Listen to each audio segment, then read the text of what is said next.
Okay, alright, I think we're ready to go. Alright, how is everybody? Oh, hold on. This is the ink demon in the background. Okay, food check. Okay, alright. Alright, why am I not popping up here? What's going on? Alright, yep. Is it really? Oh, wait, I know why it's not. Hold on. Let's do this. There we go. Now I should. There we are. Alright. Hello, everyone. Um, so, bit of a weird one today. It's just gonna be me. But hi! So, my my bestie Joy Flameball did a thing yesterday where he went and ranked the Don't Starve characters, and it gave me inspiration to do this. I did something. Hey guys. I did something like this about 2 years ago. But that video never really went public, and it was going to be part of the video essay that I am now not 100% certain that I want to work on. So it kind of got scrapped. That and my opinions have changed. So welcome everyone to ranking Bendy and the Ink Machine characters. This metric is going to be for a couple different things. Most notably, how they were handled in the story.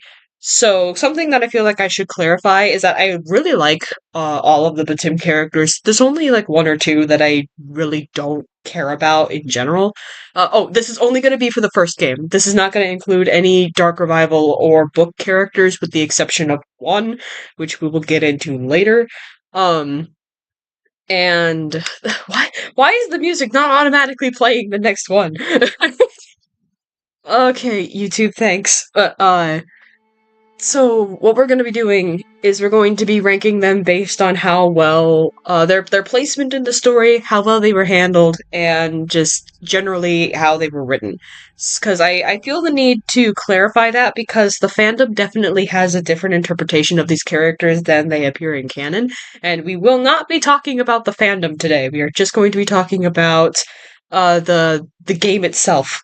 So, the exception of one because he's the best of them all. Yeah, you probably know who I'm talking about. But yeah, I really love doing stuff like this, and honestly, I'm just really sad that the other video never got to go public. So let's go. Oh, first let me make sure. Why is it not automatically playing the next one? That's so weird. Okay. Thanks, YouTube. I have them in a playlist. You'd think autoplay would be on. I don't even see the autoplay button. It's fine. We're not gonna worry about it.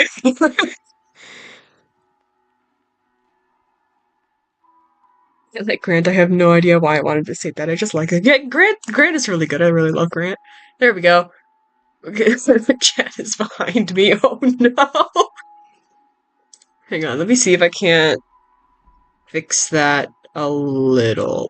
Oh. Oh no. Okay, it's just gonna be small. There we go, that's better. Show a little bit more. There we go. Okay, hello. So here we have our rankings.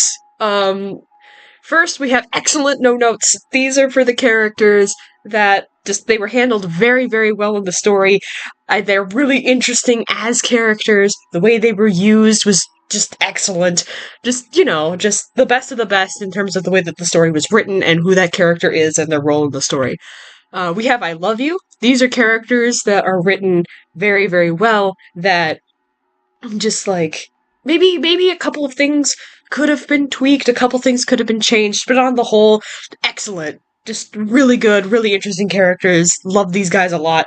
With could have done more, these are four characters that, like, well, you could have done more with them. Because, like, they, like, the way that they were handled in the story was, like, there's a lot of potential there, but the writers just kind of let it drop. Because it's BATIM, we're gonna need to add one note to each S tier. Yeah. Um, we'll get into that later. Hello, everyone. But yeah, so could have done more is mostly just I really love the idea of this character, but gosh dang it. Like, this is basically not that they dropped the ball category, that one comes later, but definitely, like, a lot could have been tweaked with I don't care. That one is just like, yeah, this is for the category of characters that these are mostly just going to be audio logs here for characters that like the game just really didn't try to make me care about them, so I don't. What the hell happened here? This is the they dropped the ball category, where this character in theory has really interesting potential and could have been really really really cool, but the writers just didn't care enough. Like they didn't like try, or they didn't implement that character very well. I have quite a bit to say about this category when we get into it, and also fuck this guy because this guy sucks. This bottom category is just non-applicable because these characters are not from the games themselves. Technically, you could argue that Chester is in the game because he's like in that lake area as you're in chapter 5 as you're going towards the bigger machine, but I don't think that counts. So, and then also repeats, so people like Jack Vane. This is Jack Vane. So, I'm not gonna waste time with repeats as long as they're like relatively the same character, you know? Alright, so there's our rankings. Let's get into them. I have them organized by enemy type, then characters, then just audio logs, and then the cartoon versions of themselves, with our main villains in last. Not counting Susie. Susie is just part of the characters list. So first off, with the searchers. Now, the searchers, I think they're really interesting as enemy types, or they have the potential to be interesting as enemy types, just because, like, what are they searching for? Like, it's a question that's never answered in the game. They're just called searchers. So, we never really figure out, like, what they're searching for. They're humanoid, they don't have legs, and they just kind of, like, exist in the ink, which could have been really interesting. But as basic enemy types, I think they're alright. So I'm gonna put them in could have done more. Cause my big thing is that individually they're mostly just annoying, but they swarm, which makes them really excellent as an enemy type, because individually you can deal with them pretty alright, but if there's multiple of them, run.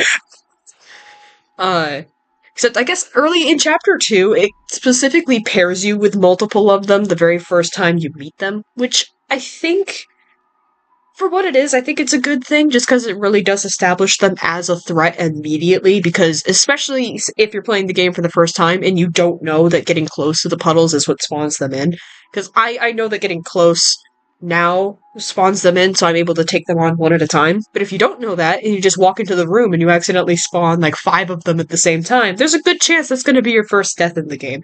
So that is pretty effective in showing, like, their danger level. But at the same time, I really just wish there was a bit more lore on them. It's kind of like what Dark Revival did with the Keepers later, and how the Keepers were like created by Wilson specifically to do really messed up stuff. Like they didn't need to give the Keepers that kind of lore, and I really wish that they kind of did something similar with the Searchers. But yeah, I digress. Jack Fane, my guy, who has my favorite line of dialogue in the game. I love you. Let's see, because, like, Jack isn't really super, like, he's not really a big enemy type, he's just one searcher. Or, I guess, technically, a swollen one. When you get to my guy, check your DMs. Okay, can do. um... Windmill mention! If Wilson was on this tier list, he would go in excellent no notes, by the way. But so with Jack, I think the thing that really gets me about Jack is that just he's not really supposed to be that big of a threat to you. He's more of a joke character than anything, and he's hoarding your valve from you. So then you drop a crate on him and grab your valve and continue on your merry way. Like for what he is, he works pretty well, so I'm gonna put him in I love you. Just because this is just kind of supposed to be like a more silly moment, I guess, in the game, which is good relief from some of the more dark stuff, like Sammy's first couple of appearances, because this comes after you get into Sammy's Sanctuary as well, if I remember correctly. So once you get into Sammy's Sanctuary, then you have to fight through a bunch of searchers. So then this is just a nice little reprieve after that. And so one of my criticisms of BATIM is also that, like, Garden of Banban mentioned, what are you talking about? Are you putting Wilson in excellent because you mean it or because you don't want me to cry? No, because I genuinely mean it. Okay, no, hang on, I'm gonna talk about Wilson for a second. Wilson is gonna go in excellent no notes, if he was on this tier list, because, like, just the way he's set up as a villain is just really good. Like, his characterization is genuinely really good. Like, at the end of the day, his whole, like, daddy issues thing is kind of treated as somewhat of a joke, but he's serious for the rest of the game up to that point, and once he becomes, the monster version of Dudley, like, you're not laughing anymore. You're like, oh my god. And I think that's what really matters, is if you're going to have, like, with like, if you're gonna have a character kind of have, like, a more jokey motivation, but you want the audience to take them seriously, like, that is how you do it. Like, the way that they handled Wilson is just genuinely so good. I love Wilson. He's, my favorite guy ever. I hate him so much. I hope he falls out the window. Honestly, so real for that. Um, but yeah, just like his design, the way he talks, oh my god, the train scene. The train scene! I will never not be insane about the train scene. Where when he's like talking to Audrey and he's like, yeah, so literally everything in this world is made up, and he creates a tiny little mini bendy that like waves at you. And it's like, I think it's just like the same model as the one that we've been following, but like with a different texture over top of it, like a different appearance. And he just grabs it and squishes it. It just, oh! That's such a good villain moment. Way to just rip my heart out immediately. Thanks, Wilson. Oh, the train scene. I will never not. That's like, I think that's my favorite scene in Dark Revival, I gotta be honest. Like, Dark Revival is just genuinely a good game. And that scene, man, that scene.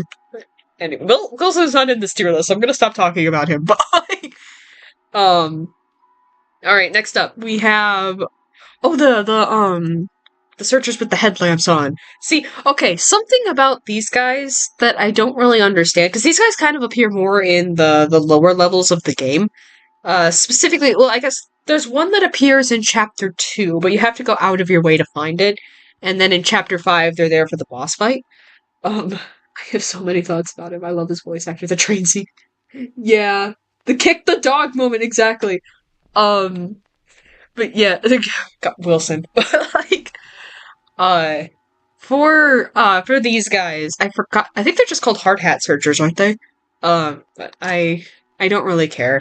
I do wish, when it comes to these guys, I really do wish that, they were explored a bit more. Same with, like, the searchers, but these guys are even more interesting because they have the hat, which kind of tells me, like, their profession before they died was, like, construction work, so they were probably the guys that were working on expanding the studio down lower. Which is really interesting, but they really only appear the one time. You know what, actually, I'm gonna put you in could have done more. Just cause, like, man...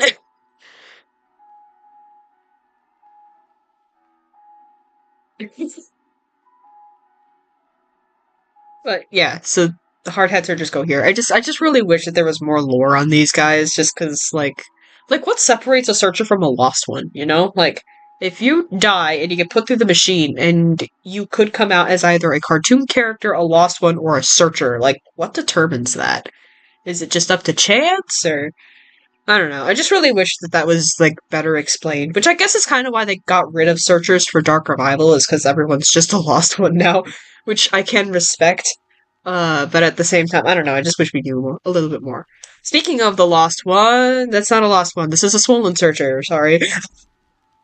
The swollen searchers, I'm gonna put in I don't care. Like, just because they're just searchers that just sit there. And, they're associated with my least favorite level in the game, which is that one floor in chapter 3. I don't like them. They exist just to suffer in this universe. Like, literally, the only point in a thing, and that's it. That's, like, the only reason that they exist. And I don't know, I just wish there was more to them. But off topic, remember when they introduced the 1-2 people tape in chapter 3 and then they never used it again? Oh, we're gonna get into that. Don't worry, Tide, we're gonna get into that. I have many things to say about that tape. We're gonna get into it. But first, the Lost Ones, for real this time. The Lost Ones, I love you. I love you. So the reason that I'm putting them here is because, like, just searchers in the Dark Revival in the bathroom part. I did not know that. Oh, streamline, fuck. Not on my end? I guess we'll see. But yeah, so with the Lost Ones, not the Lost Ones. Yeah, the Lost, okay, my brain. With them though, like, I really love the way that they're used, where you spend, like, in theory, okay, keep in mind that this is, like, yeah, so you spend the whole game up to this point just kind of wandering around empty halls where the only things that you interact with are either things that want to kill you, things that are already dead, or Boris, and that's it. And then, okay, no, you're good. But then you get to, the part where you walk in on a bunch of Lost Ones in chapter 4, and suddenly it's like, oh, this is where everyone was. This is where everybody is. My coworkers. We finally found them. And I think just, oh my god, that scene where you're, like, walking through chapter 4 and you just see a Lost One for the first time as they, like, stumble along those upper levels, and it's just like, he always finds me. Oh no! And then you're just, like, you just feel immense sympathy for them immediately as you're like, oh, hey, you've been trapped down here for a long time, haven't you? And you're just absolutely just, like, tormented, and then you open the door, and there's just that music sting as you see, like, dozens and dozens more just sitting in that room, and all of them just look miserable. It's like, oh my god, like, this is where they've been hiding, this is where they've been staying, because if they go anywhere else, then there's a good chance they're gonna get killed, either by the Ink Demon, by the Angel, or by one of the other many, many threats in this studio, and it's just, oh my god! Like, that's honestly, one of my favorite scenes in BATIM is the one where you just walk in on all of the Lost Ones just standing there. That scene hurts so much in such a good way. Like, good. I just kind of wish we met them sooner. Like, okay, I will say that I'm glad that in Dark Revival we meet them pretty much immediately, just because, like, you know, at this point you're expected that you're already aware of the first game, so you're probably going to know who the Lost Ones are, so there's no point in hiding them.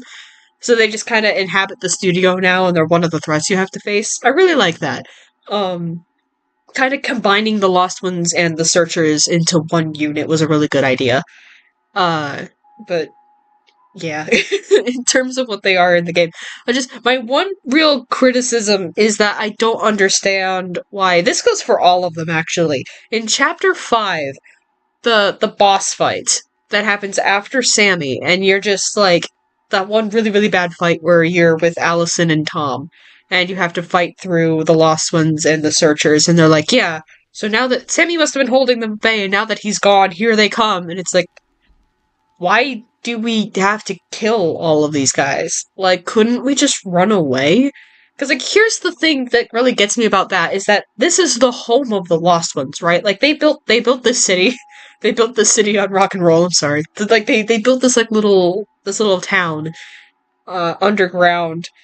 and probably like as far away from everything as they really could, except to the bigger ink machine. But like this probably was one of the safest places to build a place to live.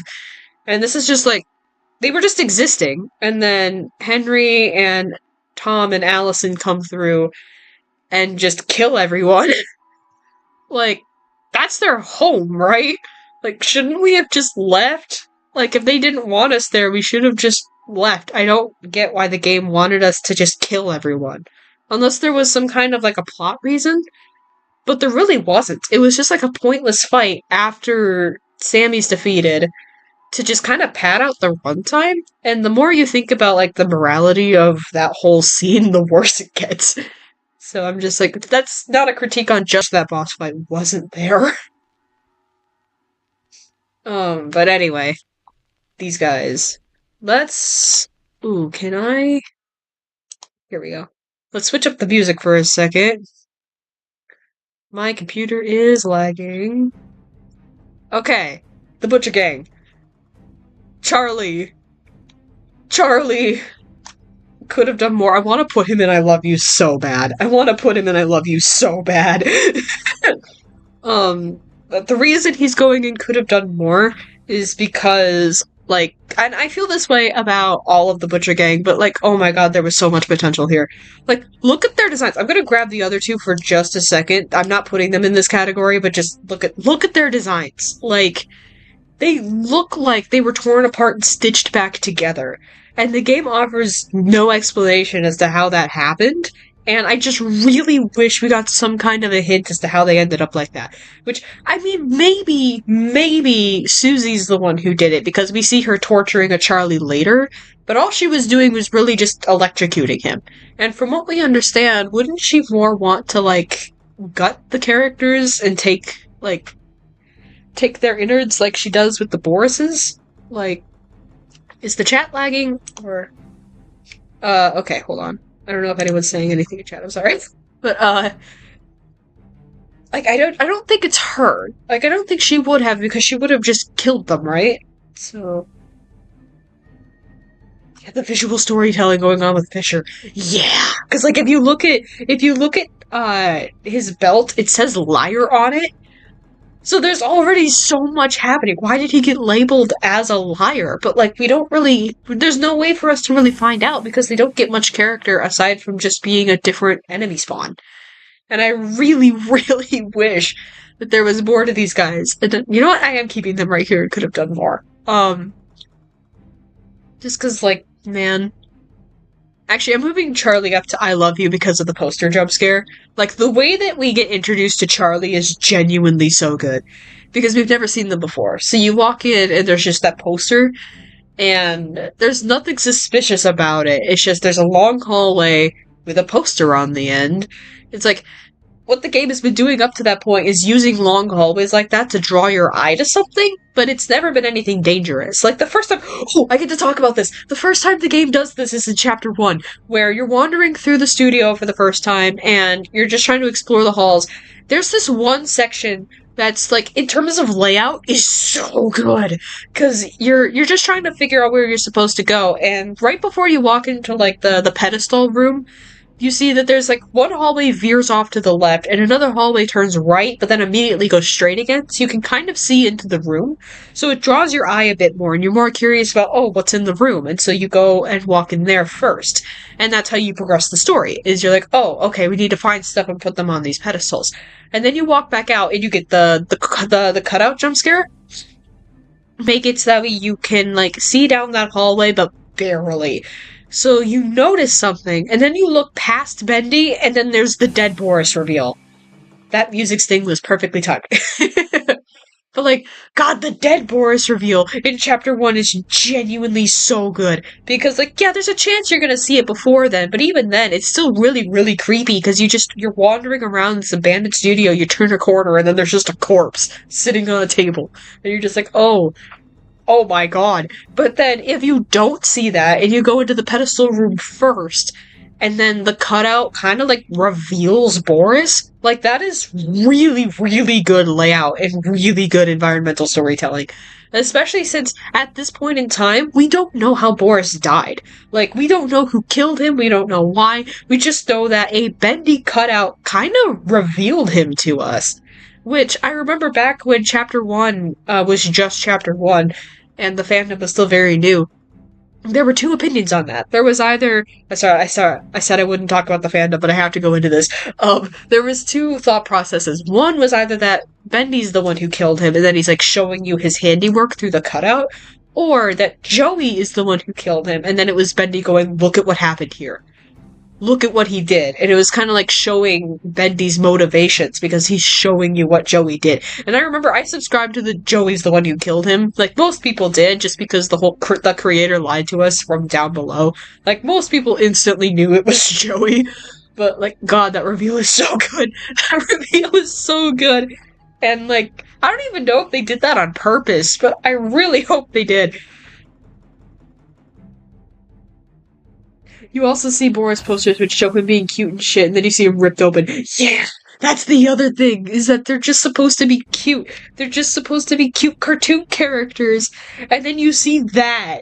Like, oh my god. Like, why was Henry so chill about the dead Boris? Just, Joey, what did you do? That is one of my main criticisms of BATIM, actually, but we'll get into that more when I talk about Henry, but yeah. Hold on to that thought. But yeah, man, for the Butcher Gang, though, I just really wish that the game explored them a little bit more, or at least gave us a bit more of a hint as to what happened to them. Because, like, yeah, their designs are creepy, but, like, I don't know, man.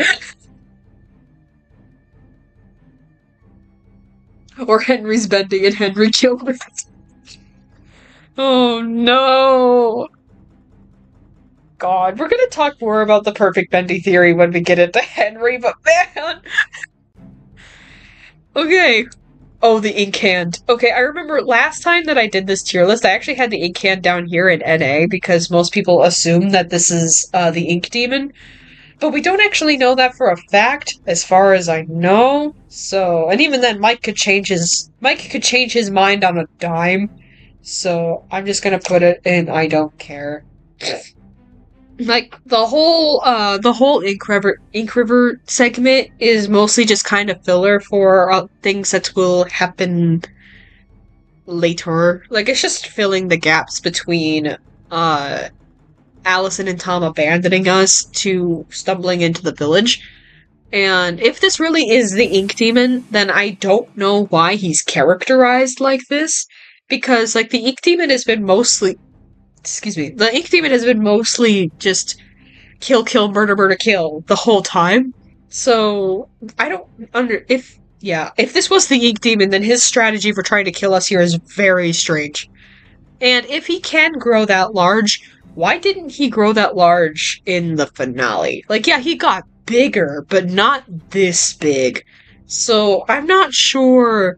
Like, aside from just being what they hoped would be a cool segment, I'm not entirely sure what this hand was doing there. Okay, I'm going to go check my DMs. Okay, when you get to Sammy, just play this. Okay. I'm gonna listen to this first. Hang on, do you want me to play this on stream, or just, like, for me to listen to? But in the meanwhile, Sammy! Oh boy! Play it on stream, do it, yes. Okay, I'm putting him back down.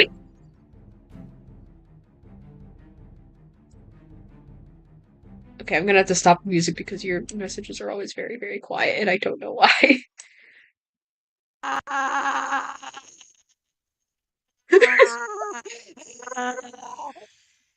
what the fuck? Yeah. I don't know how well the stream heard that. Yeah. If the Ink Demon... If it is the Ink Demon, then that would be very weird, because his gloves got ripped off when he grew into the boss fight 3 rooms later. Also, the Ink Demon... The Ink Demon hand is theory, by the way. Yeah. So, just, I don't know. I don't care about this thing. I don't know what it's doing there. But... Sammy. Sammy. Okay, so the thing about Sammy is that, like, he has so much potential to be a really cool villain. Because here's the thing, is that in Chapter 2, they hype up Sammy a lot. Like, he has, at this point, he has more mentions in the audio logs than Joey, which is fine, considering Chapter 2 was dedicated to him, but then he gets completely forgotten about through the rest of the game. Like, kind of, not really. Okay, hang on. So, in terms of the narrative just completely forgets about him. Like, the narrative just moves on and just completely leaves Sammy in the dust. But in each and every chapter, there's a reference to him, which again was there for theory bait to kind of show that, like, they knew that Sammy was a popular character amongst the fans. And so they were just kind of, like, teasing him carrot on a stick style. And they're just like, oh, Sammy's still here. Oh, Sammy's still here. Oh, Sammy's still out there. Where is he? Ooh, spooky. But they didn't actually, like... Guys, they just made a break in this. See, it's the other thing, is that, like, they just keep teasing him carrot on a stick style of, like, oh, he's gonna come back. He's gonna come back, guys. Don't you want him to come back? And then he comes back in Chapter 5. It's just a boss fight where he suddenly, his entire personality is different. Where, like, he goes from worshipping Bendy and this cartoon character and being, like, just completely devoted to him to the point that he was about to sacrifice someone just because he thinks that's what you're supposed to do. Like, the way Chapter 2 kind of presents it almost makes it feel like he does this a lot. And then he gets killed, and then we don't see hide or hair of him until Chapter 5, if you're not counting the references. And then he just appears out of nowhere to attack you, and he suddenly thinks we're the Ink Demon? Like, it's just very, very strange. And, like, yeah, see, the thing is that it's a reasonable character progression. Yeah, I'm getting into it, but, like, from what we see, it's just a complete flip that didn't really have much build-up until you consider that, like, yeah, he just got abandoned by his god, you know? He just got abandoned by his god and left to rot. So then, like, what is he supposed to do from here? It's understandable he would be confused, but then the game just kills him off anyway, and then he's once again just completely forgotten about. Like, where's Hello Neighbor on the list? That fucker doesn't count. Like, killing him and then removing the ink. And killing him, then removing the ink, then bringing the ink back, and then removing it to bringing the ink back. Yeah, I'm not putting him there. Hold on. Like, we should have seen somewhere in the middle. Like, it's your fault. You ruined it somehow. Yeah. Because, like, if we saw Sammy's descent into this confused state, I think it would work better. That, and, like, they know Sammy's a popular character, so just kind of teasing him carrot on a stick style, only to bring him back for a very quick and very non-interesting boss fight, aside from the dialogue. Like, the dialogue's interesting, but the actual fight itself isn't. And then just to kill him off again and then move on like nothing happened. Like, if they're trying to make it seem like, oh, Sammy thinks he's more important than he actually is, that's one thing. Except, as far as we know, he leads a cult, right? Like, he says, like, oh, the believers must honor their savior. And then he talks about how, like he's, like, leading this. And then once he dies, a bunch of searchers pop out of the ground like he was in control of them, or like they're defending their leader. And, like, later, it's Sammy who was holding back the flood of lost ones. So, like, Sammy Lawrence, just Sammy Lawrence, do you agree? Yeah. Like, he is a relatively important character in terms of the narrative, so I don't understand why they completely wrote him off. So he's going in what the hell happened here. Like, I love him as a character, but, oh my god, they did him such a disservice. They did him such a disservice. Cage won't do him justice. If it does, I will be surprised. I, on the other hand... Hello, rewrite partner. Yeah, no, I'm very worried about the Cage, just because in Dark Revival they had a chance to actually do something with his character again. Like, they had a chance to really bring him back, because he is there. He was there. He's a freaking cycle breaker. He's a cycle breaker. I can't get over that. Like, Sammy got labeled as one of the people who has the potential to restart the loop, which would mean that, like, if he were to restart the loop, then Wilson would lose all of his control and influence over the studio, right? And, like, how is Sammy a cycle breaker? Was Sammy working with Henry? What the fuck happened there? And, like, so it's so interesting. But then they had a chance to do something with it, and instead they had Sammy suffer a very comedic death. Like, they just had him on screen for 2 seconds where he's like, hey guys, I'm back! And then he just gets shot. Like, they could have used that moment to build him up as a more interesting character, and then they didn't. I'm so afraid. I'm so afraid of the cage, man. Like, I want Sammy to do well just because he has so much potential, but at the same time, no, oh no. Like, oh man. I'm cautiously optimistic. I think they're gonna do Henry alright, just because at this point, like, again, I'll get more into Henry later, but, like, since we're talking about the cage, I think they can do Henry right just because Henry already doesn't have much characterization anyway, so pairing him with Sammy is automatically going to make him more interesting than he was in the game. So I think Henry will be done a service, but I'm not sure about everyone else. Okay, hold on. Let me switch the music again. Let's make sure it doesn't get too repetitive. There we go. Alright, so next up. Okay, buddy, my friend. Okay, this one's actually really hard. Okay, so, hi everyone. This is, or at least this used to be Buddy Lewick until Mike Desjardins swung in with a hammer and was like, no. But, now we don't know who this is. But he's still Buddy to me, okay? I will continue to refer to him as Buddy. Everyone shut up. But, this one hurts. Cause, like, okay, so I read Dreams Come to Life, and I absolutely love Dreams Come to Life, and Buddy is absolutely my favorite character in the book. But, like, it's just not really reflected very well in the game. Like, okay, they couldn't, okay, hold on. They couldn't, though. He was in the cage, and then Audrey had nothing to do with him escaping, so we needed Henry's view to build on Sammy and Betty in the Dark Rival. That's true. Wilson just hates him. He's not even a cycle breaker. He just wants to get him locked up because he's annoying. You know what? I would believe that.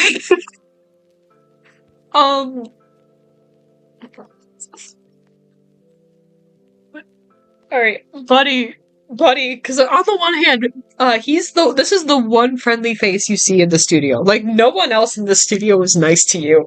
Either they don't care about you or they ignore you. This is literally your only friend. Aside from Tom and Allison, but we'll get to them. On the other hand, he doesn't really do a whole lot. I really wish he did more in the story, because, like, he's your companion, right? So, like, he should be, like, with you while you're exploring and, like, maybe giving you a heads up if you're in danger, or, like, helping you solve some of the puzzles and stuff like that. Like, he could have done more. I mean, I have to put him in here. Like, I don't know, he's just very flat as a character. And this isn't by virtue of him, like, not being able to talk, by the way. Like, if you want to have a mute character, that's 100% fine. And honestly, most of the characters in BATIM are mute anyway, and they still have, like, quite a bit of personality. So, by most, I mean the cartoon characters, by the way. In terms of, like, in the actual studio itself, that's not true. But with Buddy, like, I just wish we got a bit more character from him. Like, I freaking love, there's this moment really early on in chapter 3 where Henry's like, okay, I need to get, the lever's missing to open the door. Boris probably has it. And you can just hear him rolling his eyes as and then you go up and walk up to Boris and you're like, hey buddy, do you know where that lever is laying around, or are you holding it hostage until I make you something to eat? And then Boris just stares at you for a second, and then Henry's like, alright, let's see what we got around here. I just love that moment. I love that moment so much. It's such good characterization. And, oh man, it's like, just the way that, because Henry absolutely created Boris, right? Like, we're all on the same page about that. So just like, he just knows his cartoon character that well that he's just able to be like, okay, yeah, this is exactly what he's doing. Like, this is exactly what he's just keeping it here until I make him food because he's petty and lazy like that. Like, I don't know, I just really love that moment a lot. And you can almost feel it. Like, Boris's animation doesn't change, but the way it's framed with Henry going, yeah, are you holding it hostage until I make you something to eat? And then he just doesn't move. Like, it almost feels like he's grinning at you. It's such a good moment. It's such a good moment. I love it so much. I finally got used to calling him Buddy, and then, oh no, the books aren't canon. No, here's the thing. No. You want to know something? The books are canon. Mike Desjardins is not, okay? I hope this helps. Anything Mike says, I no longer care about. Look, I just want to wrestle canon out of Mike's hands at this point. Like, man. Henry created all of the main cast, or did I misunderstand something? I believe he did. He at the very least created Bendy and Boris. People believe he also created Alice, and the Butcher Gang is more up in the air. We're not sure if he created them. Personally, I think he did. But that kind of leans into more characterization that the game just didn't give to him. So as far as we know, he only created Bendy, and then him creating the rest of the cast is more fanon. But that is canon to me, and I will be addressing the main three as created by Henry just because that makes the most sense. I'm sorry, my nose is like plugged. Oh my god. But like, okay. Let's see here. Buddy. I'm pretty sure Henry created Bendy with Joey. Here's the thing, though, is that he did not. Henry just created Bendy on his own, and there's... Here, busts out my giant encyclopedia of BATIM knowledge. There's two things that we can point to that shows that, I should get canon, I could do Wilson so good. I believe you. But there's two pieces of evidence that we can point to that absolutely says that Henry created Bendy and Joey had nothing to do with it, and then Joey stole Bendy from Henry after Henry left. Those two pieces of evidence being, one, Henry's tape. Henry, in his tape, says that things haven't been going very well at the studio, but he has a new character that he thinks people are going to love, implying that he has not yet shown Joey yet. It's still just a concept, and he hasn't really taken it very far. The other piece of evidence is in Chapter 1, when you go up to Henry's desk and it has that picture of Bendy on it, that with the word no next to it. Like, it's a pretty funny moment, just like a little like, sensible chuckle, as you're just like, oh, yeah, that's how it be. I think he made the main three, and then Joey made the rest. It's like an opposition that Henry made the main cast, and they're the strongest in the ink world, while Joey's are weaker, and also I gotta go buy dibs. Bye, Tide! That is actually a really good theory, I love that. Where, like, the Butcher Gang are more of a reflection of Joey, and then the main three are more of a reflection of Henry. I actually really like that. But yeah, in canon, it seems like Henry created Bendy, and then went to go show Joey, and then was initially shot down, which is very interesting. And then it seems like either Joey changed his mind, or Joey changed his mind after Henry left, which I think it would have had to have been that he changed his mind before Henry left, just because Henry left in 1930, and we do see Bendy posters as far back as 1929, so it seems like Joey did wind up accepting Bendy, but not at first. But yeah, what were we talking about? Oh, Buddy! But yeah, so Henry, it seems like probably did create, if not nothing else, he did create Boris as well. Alice might have been a little late to the party, though. She may or may not have been created by Henry. And then the Butcher Gang, in terms of actual canon, I doubt that they pumped out 6 characters in, like, just over a year. I don't think so. So, in canon, the Butcher Gang probably weren't made by Henry. But in canon, Henry absolutely 100% made Bendy. There's a good chance he made Boris. Alice is like 50-50. And then the Butcher Gang are just probably not. Speaking of Alice, it's Susie! Okay, so with Susie, she kinda has a similar but opposite problem to Sammy, in that they explore her quite a bit, but only on surface level. Like, she has more... Oh, wait, hang on. Before I go before I go, notice how once Joey got his hands on Bendy, he made his face lifeless in just a smile, while Bendy on Henry's sex is more lifeless.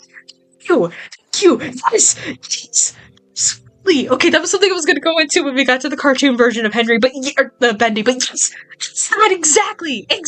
Thank you, Tide. Like, Henry's version of Bendy is so full of life, and then Joey's is just flat. Oh, okay, I'm gonna get into it later. But okay, Susie. Yes, thank you, Tide. Yes, I'm getting into that later. But, Susie. Oh boy. So, like I said, she has a similar but opposite problem to Sammy. In that she has a lot more presence than he does, but it's very surface level. Like, the way that she's handled, they really do reduce her to just girl. Like, she's the girl in the room, you know? Where, like, yeah, there's a bit more to her than that, but not a whole lot. Where, I'm gonna put her in what the hell happened here. Where, actually, no, I'm gonna put her in could have done more. Where she's just kind of like the girl, where she voiced a character and she was really deeply in love with the character, and then her whole thing is like vanity and she wants to look pretty, and like her whole motivation is around the fact that she wants to look pretty, even though it would make far more sense if her motivation was around the fact that Joey tricked her into becoming a cartoon version of the character she liked, and then didn't even have the graces to give her her own fucking voice. She sounds like Allison Pendle, not Susie Campbell. And like, don't you think she'd be more upset about that than the fact that she doesn't look pretty anymore? Or the fact that, like, because Joey tricked her, her entire life has now been taken away from her permanently. Like, yeah, maybe she knew what she was getting into, but do you think, like, maybe she would regret that? Especially after she sounds like Allison? Like, hello, I had to get on school computer, but I also don't have headphones. Raw. No! Tragic. Her whole motivation of just being like, I want to look pretty and I'm a cannibal to do it is just very strange considering the rest of her backstory. Like, she was like, she seemed like a stable person before she started working at Joey Drew Studios. Like, okay, I got just a little bit of that, but you're right, I don't really get her motivations. Yeah, like, she had a really interesting backstory where they're like, yeah, so she, I can be louder. Hold on. I will play these at the end of the stream. Okay, but, here, hang on, give me 2 seconds. Okay. So, like, but her motivations should have been more centered around the fact that Joey tricked her. And, like, maybe, it seems like she was really happy to be Alice at first, too. Especially since, like, that's the character that she loved playing so much.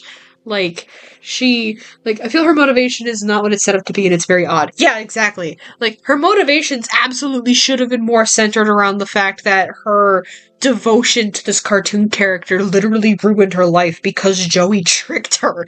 Like, Joey just straight up lied to her and tricked her. And literally, like, okay, here's the thing. I'm gonna get into this when I talk about Allison as well. But Joey, like, literally only fired Susie so that way he could make her a real-life version of the cartoon character. Like, straight up.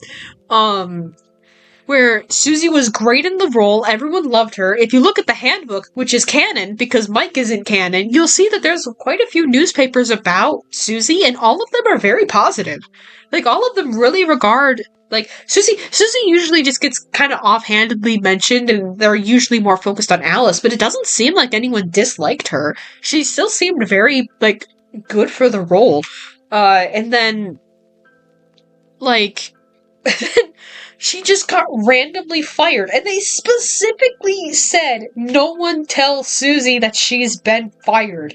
Joey wanted her to walk in on the scene where she got replaced just so that way it could hit even harder. Like, he specifically mentioned that. And there's actually, in the logbook, there is a copy of the thing that everyone else got handed that's just straight up said, don't tell Ms. Campbell. Like, I'm not gonna go find it right now. That'll take me a couple of minutes. It's fine. Like, in the handbook, it's just straight up in there. And, like, that's genuinely so fucked up. To be like, hey, by the way, you got fired from your job, here's your replacement, and she's already doing the thing that you were supposed to be doing, and no one told you. You can go home now. That's genuinely so fucked up. And it tore Susie apart. You can hear her in the audio log in chapter 3, where she's like actually crying and she explains what happened. Like, she's genuinely torn apart by this. Like, who wouldn't be? If you loved voicing a character and then you walked in one day and then there was someone there who replaced you and no one told you, or specifically got instructions not to tell you, and you just walked in and there was just someone else there instead. Like, holy crap. And so then it turns, when Joey sends Susie a message that's like, I want to talk to you, LOL XOXO, like, what was Susie gonna do? Turn him down? Like, she was still angry as hell at him. But, like, she wants her role back. And at that point, especially considering what the industry was like back then, which I don't know if the Meatley and Mike considered that, but I consider it. I know my history. But considering, like, how they treated women, especially in the entertainment industry back then, like, on a, like, countrywide scale, her career was effectively ended.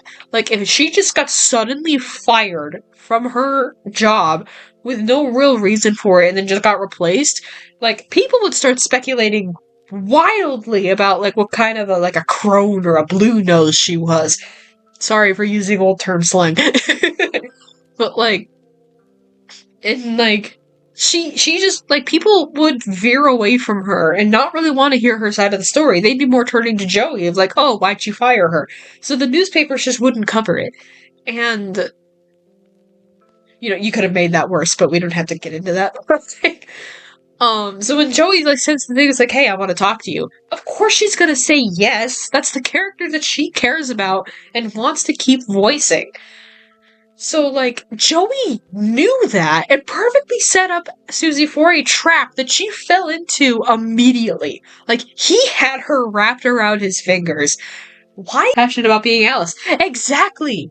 Like, Joey literally had her wrapped around his fingers, and he knew exactly how to manipulate her into the exact position that he wanted her in. All he had to do was take away the one thing he knew she loved more than anything and then offer it back to her under conditions. That's all he had to do, and it worked. Like, if you're going to write Susie in a way that makes sense, like, have her motivations be centered more on that. Like, Henry used to work with Joey, and maybe, especially because Alice might have been created at the time that Henry was also working at the studio, like, maybe Henry would have known something about that, right? Maybe Henry would have known. Maybe Henry would have, like, been in on it. Maybe he and Joey were planning this together at one point, or at the very least, Henry should have warned them. Henry should have said something. Henry should have done anything. And so that would be why she gets mad at Henry, is like, hey, you knew Joey. Why didn't you try to stop him, dumbass? Which would have led very well into Joey being like, by the way, you're 95% of my impulse control, and you leaving the studio is what caused everything to go to hell. So fuck you, actually. Like, the thing that Joey says at the end, like, that would have led perfectly into that if they just gave her the motivation that made more sense. Instead of just reducing her to, she's a girl, therefore she just wants to look pretty, and she doesn't look pretty, so that's why she's angry and everything. Anyway, rant over. I'm just like, Susie, my beloved, they could have done so much with you. Norman! Norman! Okay, Norman! Okay. This one's tricky in terms of placement. Okay, hold on. I'm putting him back down. I need to change the music. Hold on. I think this is the right one. Yes. Okay, Norman. So with Norman, this one's really hard to place because in terms. Oh wait, hold on. Okay, really off topic, but Joey's so obsessed with Henry leaving for no reason. Like he had a random scene in Fade to Black where he got angry over it, like for like no reason. And it's really off topic. Invents this random employee about it. Oh my god, I do not know what you're talking about, but that sounds so in character. Okay, with Norman. Okay, hold on. This one's hard to place because in terms of his actual role in the story, I think it's pretty okay for like what it is of him just like patrolling the ink hearts, and then every time you touch one, he gets mad and starts chasing you. I think that's perfectly fine for what it is. But at the same time, if this is truly Norman Polk, like, how did he end up like this? Like, a lot of the character designs really lend themselves to more storytelling than the stories itself is doing, which, in other games would be more interesting because, like, for example, in FNAF with Scrap Baby, you could see that she literally just, like, pulled herself together out of random pieces of junk, and that's why she looks like that. But with Norman, it's harder to figure that out just because his head is a projector. His head is a projector, and he has, like, a bunch of cables sticking into his back, and the way that he moves almost looks like he's constantly in pain, so he clearly didn't do that to himself. Someone did that to him. Like, what happened? But also, at the same time, I don't think you really need that answered for him to still feel scary. So, in terms of horror, genuinely really, really good character. In terms of, like, story, I wish they did more, but it's okay. I'm okay with what we got. Oh man, where do I put him? He's going and I love you. Just cause, like, I do wish that, like, we got confirmation that the projector that we put the end reel into was Norman's head, and that's, like, why Norman's head, and also the reel in his shoulder was the last reel. If we got confirmation on those two things, that would have been so, so cool, but we didn't, so we're just gonna have to be here to speculate.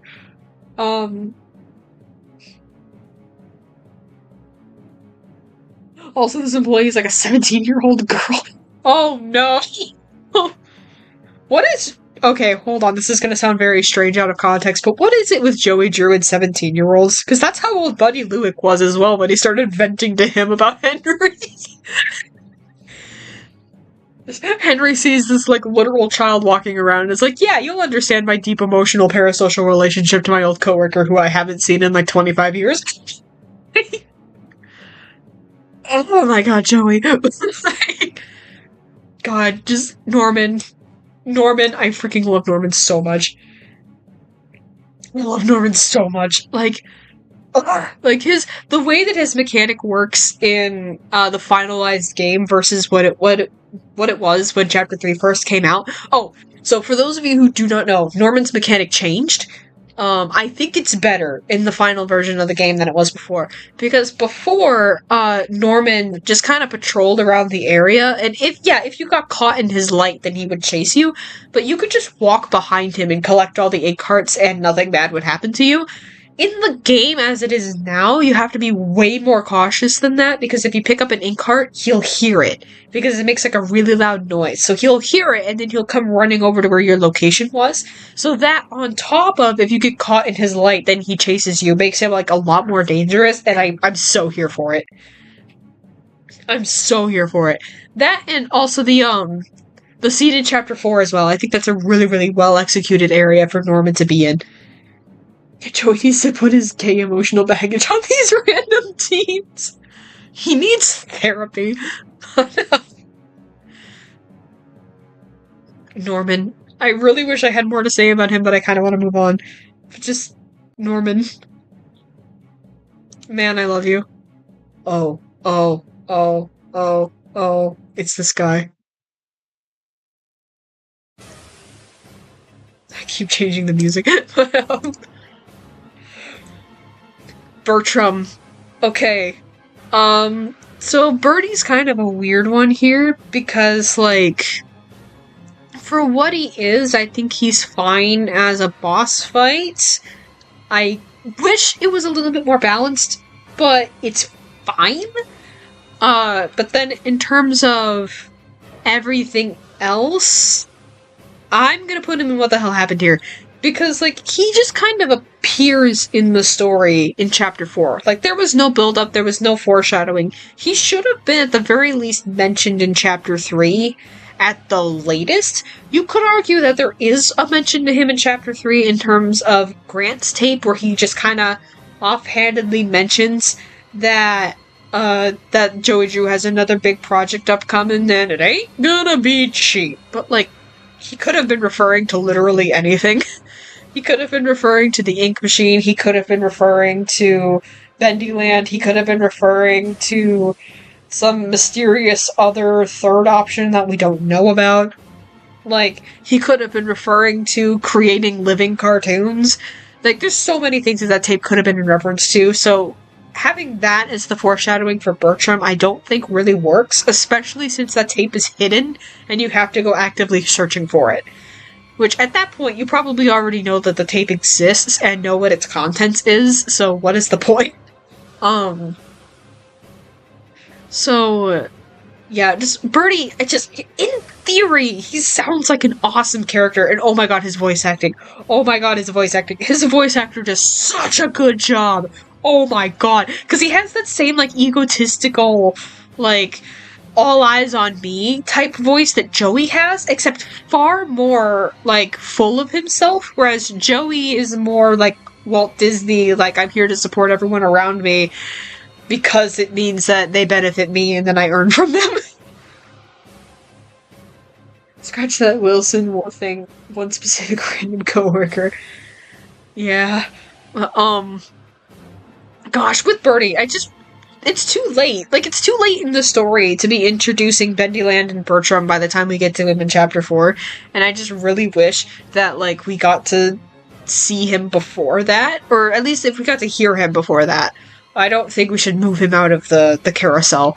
But the thing about chapter 4 that's kind of perfectly encapsulated with Bertram is that there's so much going on. This is supposed to be an animation studio, remember? Like, this is supposed to be where cartoons get created, and you have Bertram. It's like, this is an entire amusement park in the basement of an animation studio. Animation studios are not usually that big. Birdie needs more. My park, by Glory. I like his voice acting. Same. Like, I just really wish that they used him better. Like, if we knew that Bendyland was a thing a lot sooner, or at the very least by chapter 3, then I think this would be less of an issue, because we'd still be able to suspend our disbelief somewhat. But, like, just because he really does just kind of come out of nowhere. Like, this worked for chapters 1 through 3, because we were still getting to know the studio, and we were still getting to know the people within it, and starting to piece together the story. By chapter 4, we should be starting to tie up loose ends. Like, chapter 4 should have just been about getting Boris back. It should have been about trying to chase down the angel, and trying to find where she was keeping him, so that way we could try to rescue him. Which, we're gonna get more into that in a second, but, like, chapter 4 should not have been about Henry playing games to try and progress the story. Like, in terms of him trying to find Boris to rescue him in time from getting killed, it just makes it feel like the plot does a standstill on that. And there are times in chapter 4 where you just might straight up forget that that's what your mission is. Like, the whole boss fight with Bertram was not necessary. It did not need to be there. Joey's not like other animation studio creators, okay? He sure isn't. But like, I don't know. It's too late. It's too late, and the plot is just not allowing for this. I'm gonna have a lot to say about Henry when we finally get to him, but this part of the story should have just been about trying to find Boris, from the way that the story had built itself up to this point. The going out of your way to playing games just kind of makes it feel like it comes to a halt, especially since Alice taunts you for it. She literally, if you go and do the strength test, she literally goes, "Tell me, are you having fun? I'm sure Boris wouldn't mind waiting for his rescue party." Like, if I were Henry, I wouldn't be playing these games. I'd be trying to find a crowbar to try and just bust open the mechanics of the door so I can go through that way and get through faster. Like, playing all these games is wasting so much time, and I'm sure Henry knows this. So, Like, yeah, and you can see that, like, it's hooked up to the doors will open if you finish playing these games, but, like, I don't know, it just feels like such a strange decision. And if it was Alice taunting you, and she specifically brought you to this level to make it so you were forced to do this, so that way she could taunt you more, that would be one thing. But the way that the map of the studio is laid out, it doesn't seem like that's what she did. Because that's just the final level where the elevator crashed. Like, she didn't specifically bring you down here because she wanted to bring you to this specific level. She just let the elevator drop, and then this is just where you wound up being. So if anything, she should still be back up on floor 9, right? Why is she down here? I don't know. Chapter 4 is just very, very odd. And I feel like that's perfectly encapsulated in Bertram himself, because he does just kind of drop out of nowhere.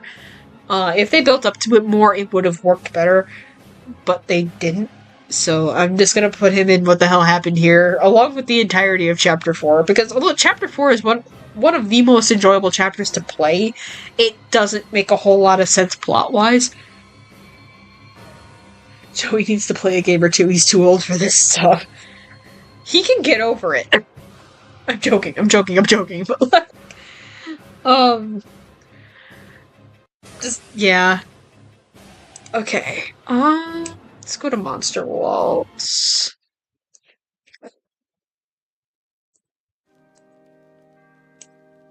Okay. Brute Boris. Okay. So he's only here for the boss fight. So some context for my decision on this one is that the entirety of Chapter 4 has just been about trying to find Boris, to try and, like, get him back, right? To try and rescue him before he gets killed too badly. And the thing that makes this stick out the most is that throughout chapters 1, 2, and 3, Henry's only motivation so far has been, I want to get out of the studio. But then in chapter 3, he meets Boris, and Boris is literally the only friendly face that we see. So that makes us more incentivized to go actually save Boris, because now Henry finally has a second motivation. He finally has a motive that's more interesting than just, I want to go home. Which is to go and rescue his friend.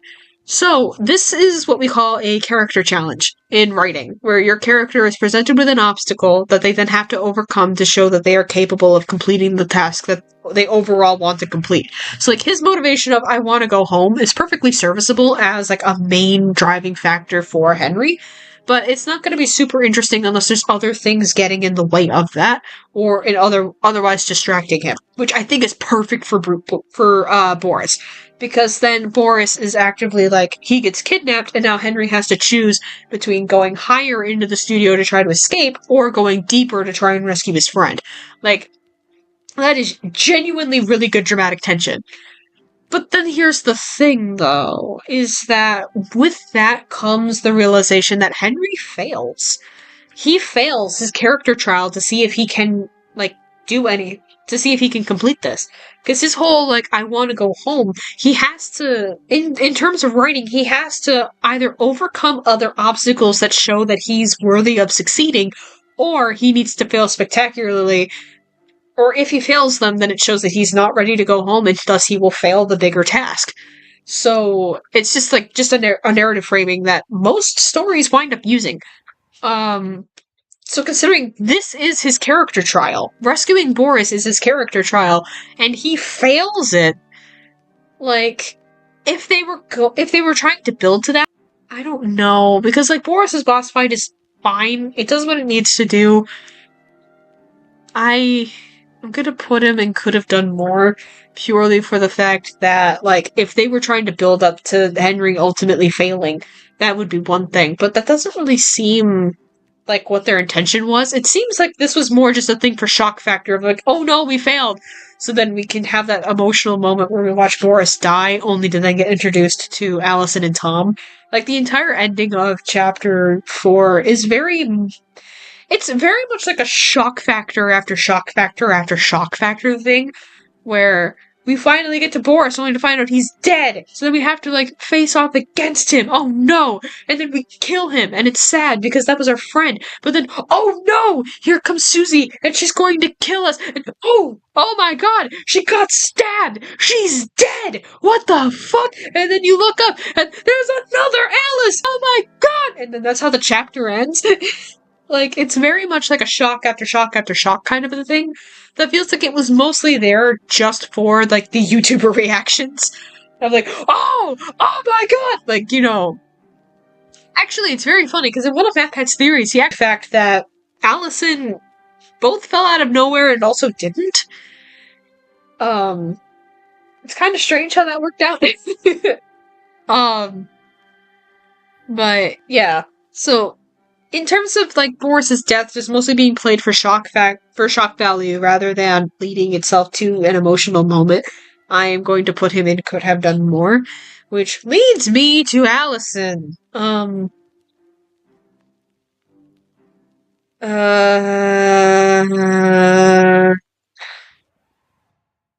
Sorry. Okay, let me explain myself real quick and then I'm gonna... Yeah. Oh my god, Thomas Connor from Benny and the Ape Machine chapter. I'm gonna get into Thomas next, but Allison. That was a cough. Okay, let me explain myself real quick, and then y'all can judge me. So Allison, in theory, I think she could have been a good character. I think she could have had the potential to be really, really interesting. But here's the thing: is that she literally falls out of the sky. Like, the game did not handle her very well at all. Like, the only other... Except here's the thing, is that in order to access that tape, you have to either pick the demon route or the angel route. It's only on the angel route. So if you're playing this game blind for the first time and you go down the demon route, you will literally never hear a word of Allison until she falls out of the sky in chapter 4. And even then, in chapter 3, it's such like a one-off thing. Like, yeah, Susie puts emphasis on her name, but so much happens after that point that there's a really good chance that you will forget that Allison was a character by the time you meet her in chapter 4. So, like, they should have built to her more. If they built to her more, then this moment would have felt more earned. But as is, it just feels very sudden and very, very, like, shock factor inducing. But aside from that, in terms of how she's handled in chapter 5, I think she's alright. I just really wish that, like, okay, so here's the thing, right, is that BATIM has this underlying, at least in chapter 5, BATIM has this underlying theme of hope, where Allison is like, you're the hope we've been waiting for, or, like, you're the one who's gonna be able to get us out of here, and, you're the one who's gonna be able to save everything, I just know it, and, like, on paper, a character like that, especially in this, like, really dark environment, is really good. Especially since Henry just lost his best friend, and now he's, like, at his lowest that he's ever been. Theoretically. We'll get more into that in a second. But, like, Allison... Here's the thing, though, is that Allison straight up tells him that strangers aren't good things, and then immediately gives him the seeing eye tool. Which is insane. Like, you literally just got done telling him that strangers aren't good things. How can we trust you? And then all Henry had to do was say that he used to work there. Allison's like, oh, well, you know more than we do. And then she just hands him the seeing eye tool. Like, girl? Yeah, she's just not handled very well at all. Like, in theory, like, the idea of her embodying this hope that Henry can then look forward to, and then he gets hope from her, and then he uses that to defeat the Ink Demon. In theory, that would be really good. That's not what we see happen in the game, though. In the game itself, we just see that, like, he goes and he gets kidnapped he gets captured by Allison and Tom. And then I have a false memory of Allison being like, I do know you, Henry. Imagine, oh my god. Like, that wouldn't make any sense from, like, a lore standpoint, but that would still be so much, man. But just motive to trust Henry. which would have come from Henry having more character. If Henry gave her a reason to believe that he was the chosen one or something, like the person that actually was going to finally end this madness, then a lot of this would have made a lot more sense. But he just hasn't. Like, he literally just failed his character trial of trying to rescue Boris. What about this guy is giving her hope? Like, it just doesn't make sense. Like, okay, let me compare Allison to Katara from Atla, which is a very unfair comparison, I am aware, but just hold on for a second. Like, a big part of Katara's character, this isn't going to have any spoilers, by the way. This is just mostly, this is mostly common knowledge about Atla. Don't worry. But, so a big part of Katara's character is that she's, like, hopeful. She's full of hope. That's one of the first things that we find out about her, is that she does, like, in the intro to Avatar: The Last Airbender, which is narrated by Katara, she just straight up says, like, I believe that Aang can save the world. He has a lot to learn, but I think he can do it. And that is hope. That's just straight up her having hope for this kid. And, she expresses that hope in multiple ways throughout the show, where she, like, watches Aang grow, helps him learn waterbending, and then just supports him throughout the rest of the show. And you can see exactly where her hope is coming from, because, like, immediately you know that this kid is going to be special because A, he's the last airbender, but also B, he's the Avatar. Once she finds out that First of all, when she finds out that he's an airbender, when theoretically they were all wiped out before, that's already giving her hope, because hey, things aren't as bad as we thought they were. And then you turn around and actually he's the Avatar. He's the person who can wield all 4 elements. Like, that's insane. Like, that would give her an incredible amount of hope, and it does. Like, she expresses that quite blatantly in the show. Like, she just gets more and more hopeful as time goes on. With Allison, that's what they should have done. Like, they should have given us a reason for like, why she's so hopeful. Why does she have all of this hope for this guy when he hasn't really done anything to earn it? Like, I have to disappear, I'm afraid, because I'm in the theater now, but I'll rewatch it soon. Alright. So yeah, I really wish I knew how to pronounce your name, hold on. Lucian? Alright, I'll see you, Lucian. Have a good one. But yeah, okay. Yeah, so it's just like, the reason that she's down here and not in what the hell happened here is because the game really tries to stake a lot on Allison's presence. Like, the game tries to be like, Allison is the turning point for Henry, and Henry actually does get hope from her. But that doesn't make a lot of sense for the reasons I've already explained, but also just like, what about Allison is giving Henry hope? Like, wouldn't this all kind of come across as cheesy to him at this point? Especially since he's at his lowest point. So it's just, yeah, at this point, it's too late. Like, Bendy and the Ink Machine either needed one more chapter, or they needed to cut Chapter 4 entirely and replace it with something else. That was probably the only way that they were going to be able to make this work in time, and this is why you have a plan when you go in to write. Because, like, yeah, Allison technically had foreshadowing, but it wasn't very good. And her role in the story is undermined by the fact that Henry's character has just rolled to a complete stop. So her role in the story is very much just kind of slapped on there with like, role in the story just kind of falls flat. Which, in theory, is interesting. And Tom had a lot more build-up than Allison did. Like, his character is pretty consistent with how we hear it in the audio logs. But, like, here's the thing, is that there's only 2 character arcs in the entirety of Bendy and the Ink Machine. The first one is Sammy's, and I've already explained that one. The second one is Tom's, where he starts off just not trusting you at all.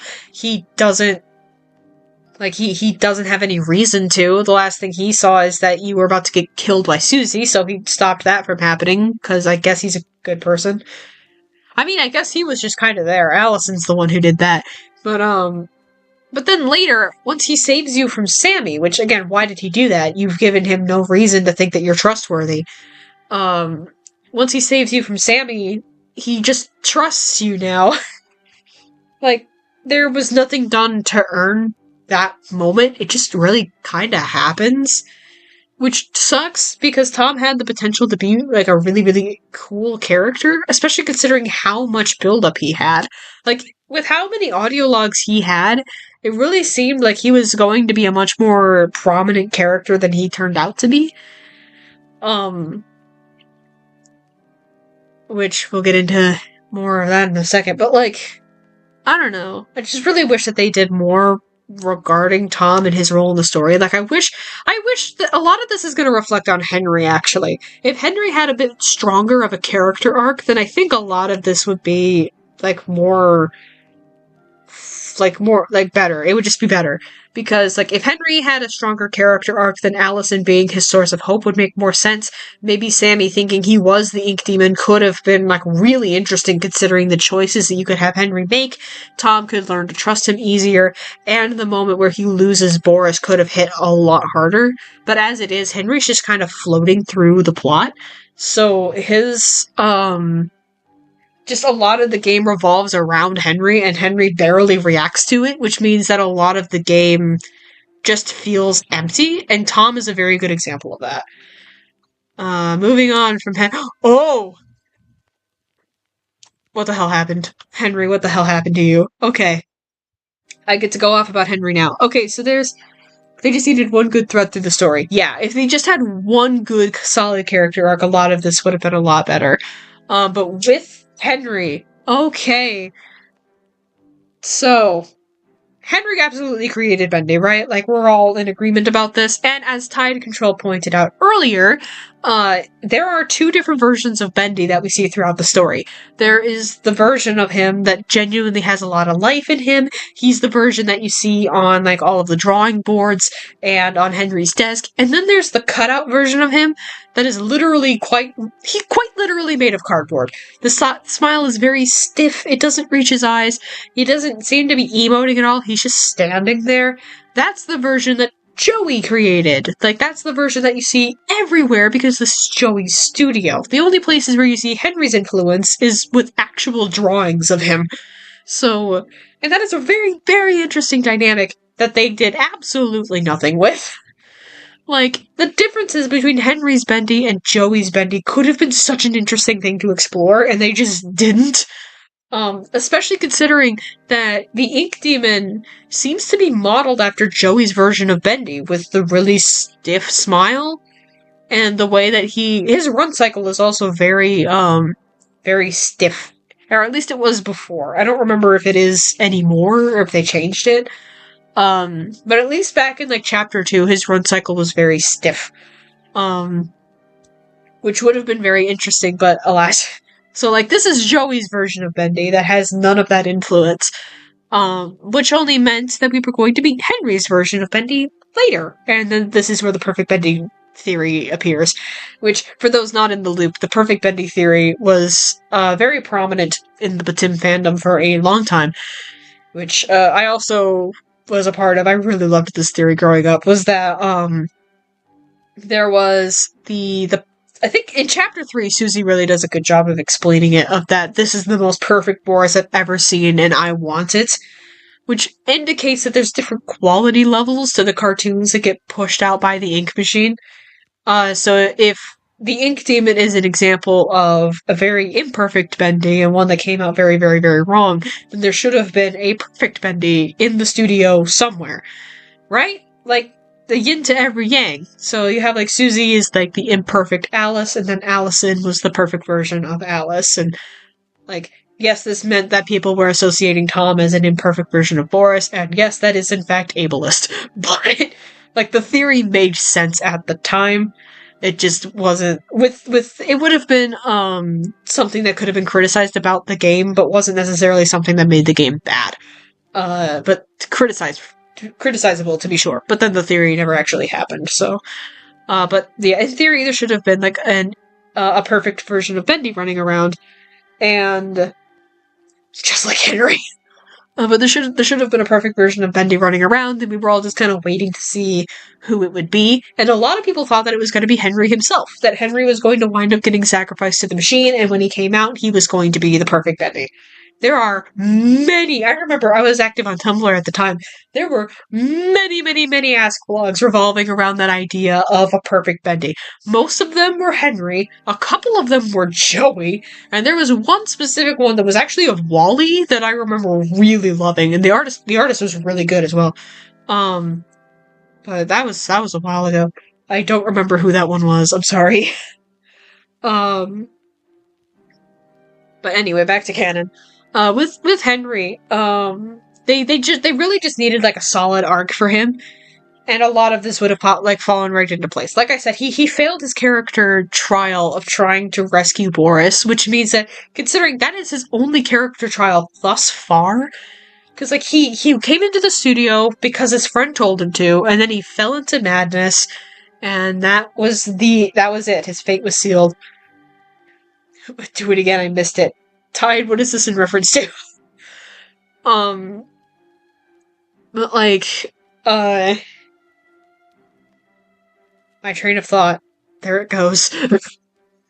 Right. So Henry gets called back to the studio, by Joey to just come see something. Joey was just like, there's something I want to show you. Come here. And Henry was like, okay, sure, why not? And so he just showed up at the studio one day, and then he just fell in, and now his whole motivation is, I want to leave. I want to get out. I don't want to be here. Which, again, is fine. That's like a perfectly fine motivation to drive a character, as long as there's other things on top of that. And with Henry, sadly, there just isn't. There's the potential for there to be. Like the fact that Henry created Bendy, and probably Boris, and so the fact that these monsters in the halls that he's seeing are of his characters, you'd think he'd have a bit more to say about that, and he just doesn't. Especially when it comes to Boris. Like again, like I said, that moment in chapter 3 where he's just like, oh, Boris probably has the lever. Are you holding it hostage till I make you something to eat? Yeah, I thought so. I freaking love that moment, and I just wish there were more of those. Of like, he just knows his characters that well that he's just able to predict stuff like that. Dim's Bendy theory tier list when. I might, if I can remember enough theories to make like a decent sized list, I might tier list them. Except that actually sounds like a blast. But yeah, so where the hell was I? Right. So when you get to because Henry just kind of floats through the game for a while, he just kind of reacts to things. Things happen to him, and then he reacts to them. Like, he gets attacked by searchers, and so he defends himself. Or he realizes that in order to progress, he needs to go find valves, so he does that. Or he gets attacked by Sammy, and then he runs away from Sammy. Or then he runs away from the ink demon. And Boris meets him. Boris just kind of walks into where he's at and then takes him in, so then Henry just kind of lets that happen. And then later in chapter 3, Alice attacks him and tells him to do things, so then he does. And that's kind of the extent of it. Like, Henry just reacts to things. The one time he doesn't is when Boris gets kidnapped. When Boris gets kidnapped by Susie and then Henry has to go save him, that is 100% Henry standing up and going like, okay, I gotta go get him back. Like, that is him taking initiative and being like, okay, this is my task, I'm going to go do it. Which is really good characterization, and I really, really like that. Except, then he fails. He fails his character trial of trying to get his friend back. He doesn't get there in time. So how are we supposed to believe that this guy is capable of trying to save everyone in the studio? Like, why does Allison believe in him at that point? Because he failed his character trial. Like, what does she see in him? And you could have, if that's the direction you wanted to go, you could have done something with that, where maybe Allison just believes in him because he's an outsider. She believes in him because he hasn't been affected by this place yet. So she's like, yeah, you can do it, man, I believe in you. And Henry's like, no, you can't. I literally have nothing left. I can't get out. I can't do this. And then you could have played with that. And maybe have them have a conversation with each other that isn't in the 6-minute unskippable cutscene at the beginning. Where he's just feeling absolute despair, and then she comes in, tells him what he needs to know, and then he could have picked up his axe and gone in. Also, Side note, I really don't like the fact that the Beast Bendy boss fight has it so you don't have a weapon. Like, the axe was supposed to be the weapon of BATIM, right? Like, it keeps popping up again. Why is that not the weapon we bring with us to the boss fight? But anyway, I digress. But yeah, so just like, if they gave Henry a bit more motivation and they gave him a bit more drive, or if they had it so if he actually succeeded in saving Boris, then it would have been a lot more believable for us, the audience, that he could have gone in and saved everyone. I blame Chapter 3 for shifting focus on Alice for 2 chapters. Yeah, absolutely, 100%. Like, you jest, but yeah, that's part of it, is that they were way too focused on Susie, which is, again, why I have her in Could Have Done More, because, like, they really focused way too much on her, because she's really not that interesting a character. Like, I'm sorry, but compared to other people on this list, she's not as interesting, because, again, her whole motivation is just, I want to look pretty. Like, versus Sammy, who's like, I literally worship a cartoon god, and then that god killed me, so now I'm angry at the entire rest of the world. That is far more interesting. I'm still on conspiracy board flips. But, like, yeah, I just really wish that Henry got more of a chance to do things, and he wasn't just wandering around the studio. Alright, I'm going to change the music.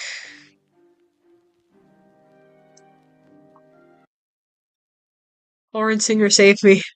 Save me. Save me, Lauren Singer. There we go. Sammy would not have been so interesting if they didn't have Bendy kill him. Yeah, for real. Like, and that was another character choice, too. Like, Bendy made the decision to go after Sammy instead of Henry. Like, why did he do that? It just, so many things, but we'll get into that in a second. Okay, Grant Cohen. Okay, so with Grant,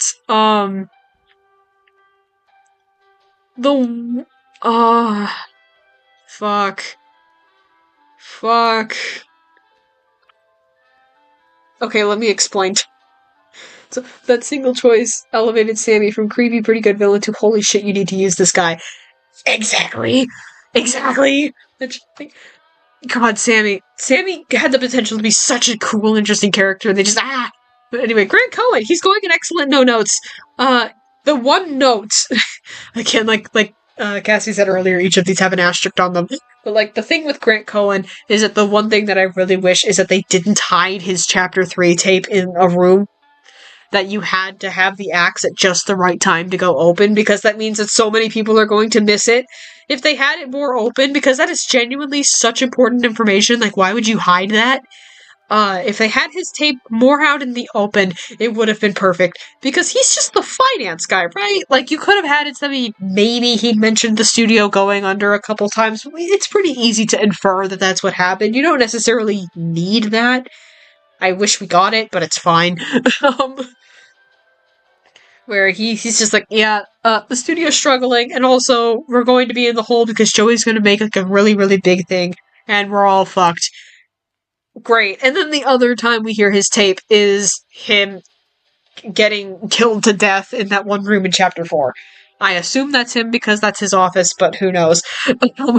Knowing the power, knowing M, it could have been fucking Sean Flynn for all we know. But, man. Just the way Grant was handled was genuinely pretty good. I just really wish the tape wasn't hidden. That's it. I think before I put him in I Don't Care, but yeah, after more consideration, I'm putting him up here. Sean Flynn, hey, speaking of Sean Flynn, I don't care. Like, he's fine. Like, he's just the guy who works in the toy factory, but, like, I do think that, like, they could have done it so that way, because if he's the head of the toy company, then even then, I guess what his tape is just really, it's fine. It's fine. Like, they didn't really need to do much else with him. It's the Jacksepticeye reference. It's okay. You know? Not much needs to change on him. Like, in terms of his role in the game, he's perfectly fine. He's perfectly serviceable. I just don't care about him as a character. Like, he doesn't really do much for the main overall narrative. The way that they use him is fine. It's whatever, man. Lacey! Okay. Uh, I also don't care. Okay, could have done more. I'm gonna put her in could have done more. Just because, like, it seems like she was an on-site either mechanic or a nurse, depending on how you interpret the word ulcer. But either way, that already makes her more interesting than everyone else. Just because, like, first of all, girl, like, in a world full of cis men, finally, there's another female character that isn't Alice. So, by virtue of that, she's already a lot more interesting. Just because, oh, here's something else, too, is that, because the books are still canon, so I get to talk about this. In Dreams Come to Life, it's just straight up mentioned that most of the people working in Joey Drew's studios towards the end were women. Because all the men had to go fight in the war, and so the women took over their jobs. And when the men came back, they were welcome to keep working in the studio, but only if they agreed to work alongside the women, because Joey realized that he was missing out on so much talent by only allowing men to be artists.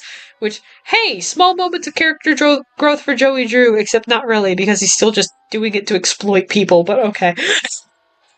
At least he's not just exploiting men now. He exploits both genders equally.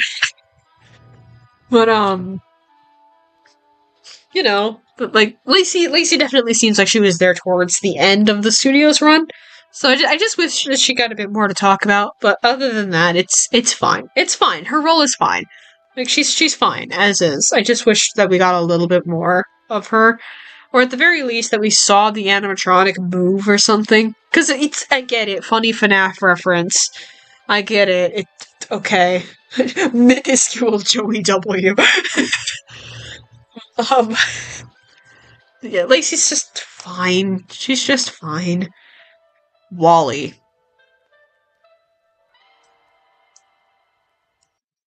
I forgot to get something ready. Hold on.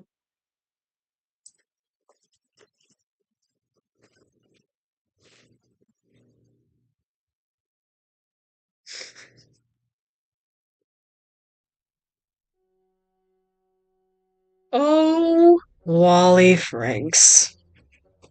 So here's the thing with Wally, right? Wally is in every single chapter. There are 5 chapters. Wally has 6 tapes. One of these tapes is the only shared tape in all of BATIM, in which he has a shared tape with Thomas Connor. And every single time that he's in a tape, he has the motto of, "I'm out of here." This means that we remember him, right? Like every time he pops up, we're going to remember him because of his very distinct voice, the fact that he has a motto, and he keeps popping up again. So, in that, you would think that we would actually get to see him in the game at some point, right? That at one point, he would actually appear, and we would get to see him. And he would do something in the plot, especially because his motto was, "I'm out of here," which would have been very ironic if he didn't actually get out of there, right? And especially since we're kin assigning who's who in the Bendyverse to all of these cartoons, and we don't have one for the Ink Demon yet, or for Boris if you haven't read Dreams Come to Life, you're probably thinking, oh, where's Wally? Is Wally in here somewhere? So you would think that he would turn out to be an important character, right? You'd think he would show up, but then he doesn't. He doesn't. He is in Florida, and he's a grandpa, and he has grandchildren, and they're all like really cute, and they're playing on the beach, and he has to go play with his fucking grandkids. No, he's not in the studio. He never was. He actually did get out of there. So why was he mentioned so many times? Why was he brought up so many times if all he was gonna do was just be, like, not there? Like, why were we drawing all this attention to him if he didn't even fucking matter? When you have Sammy there, who needed more development. When you have Susie, who definitely needed a bit more than just, "I'm pretty." You have Boris, you have Norman, you have Allison! You have Bertram, who could have been using the screen time. But no, you focused on Wally when he doesn't even fucking matter to the story. So then, finally, when we find out that he wasn't even in the studio, and we're like, hey, that's kind of bullshit. Like, why are you surprised that we're so upset?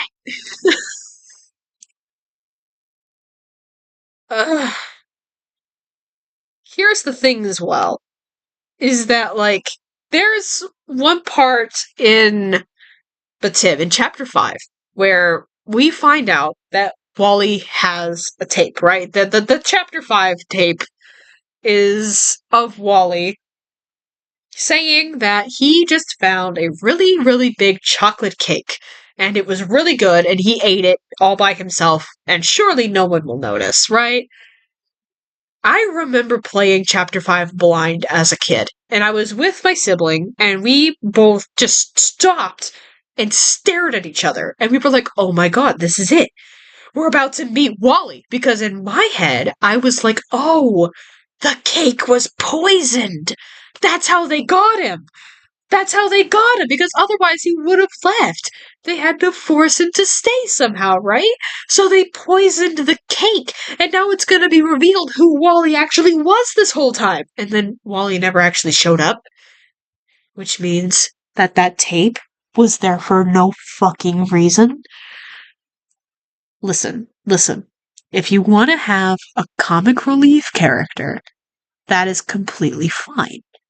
You're allowed to have a comic relief character. But if you're going to do that, do not make it look like he's going to be important. Because, like, here's the thing. I know what they were trying to do. It was trying to be like, oh, like, Wally, he's like the tutorial character / comedic relief. And Wally's the hand! Oh my god, guys! It all makes sense now. But like with Wally being comedic relief though, like that could have worked if he didn't have the motto of "I'm out of here." If that was just like a thing he said in chapter 1 and then never again, it would have been fine. But like, 'cause I like that line in chapter 1, it's cute. But like, but the fact that he kept saying it over and over and over again just means that you're going to remember him and you're going to remember that motto and you're going to wonder if he actually got out of there or not. And it would be way more interesting if he didn't get out of there, right? So, why is he still here? Like, Wally's a special flavor of pisses me off. Like, he genuinely makes me upset because, like, he was hyped up quite a bit in the game just because he kept popping up over and over again, so we were just like, oh, in a world with a limited amount of characters, we're finally gonna get to see him, right? Like, even MatPat had a theory at one point that Wally was the Ink Demon, because all of us were so focused on playing Who's Who in the Bendyverse that we didn't even consider that he actually did get out of there, because why would he, in this narrative framing? If he kept popping up so many times, he's gonna be important to the story, right? Right? Surely. But, Anyway. Alright, now we get into the actual cartoon characters. And, hang on, give me just a second here.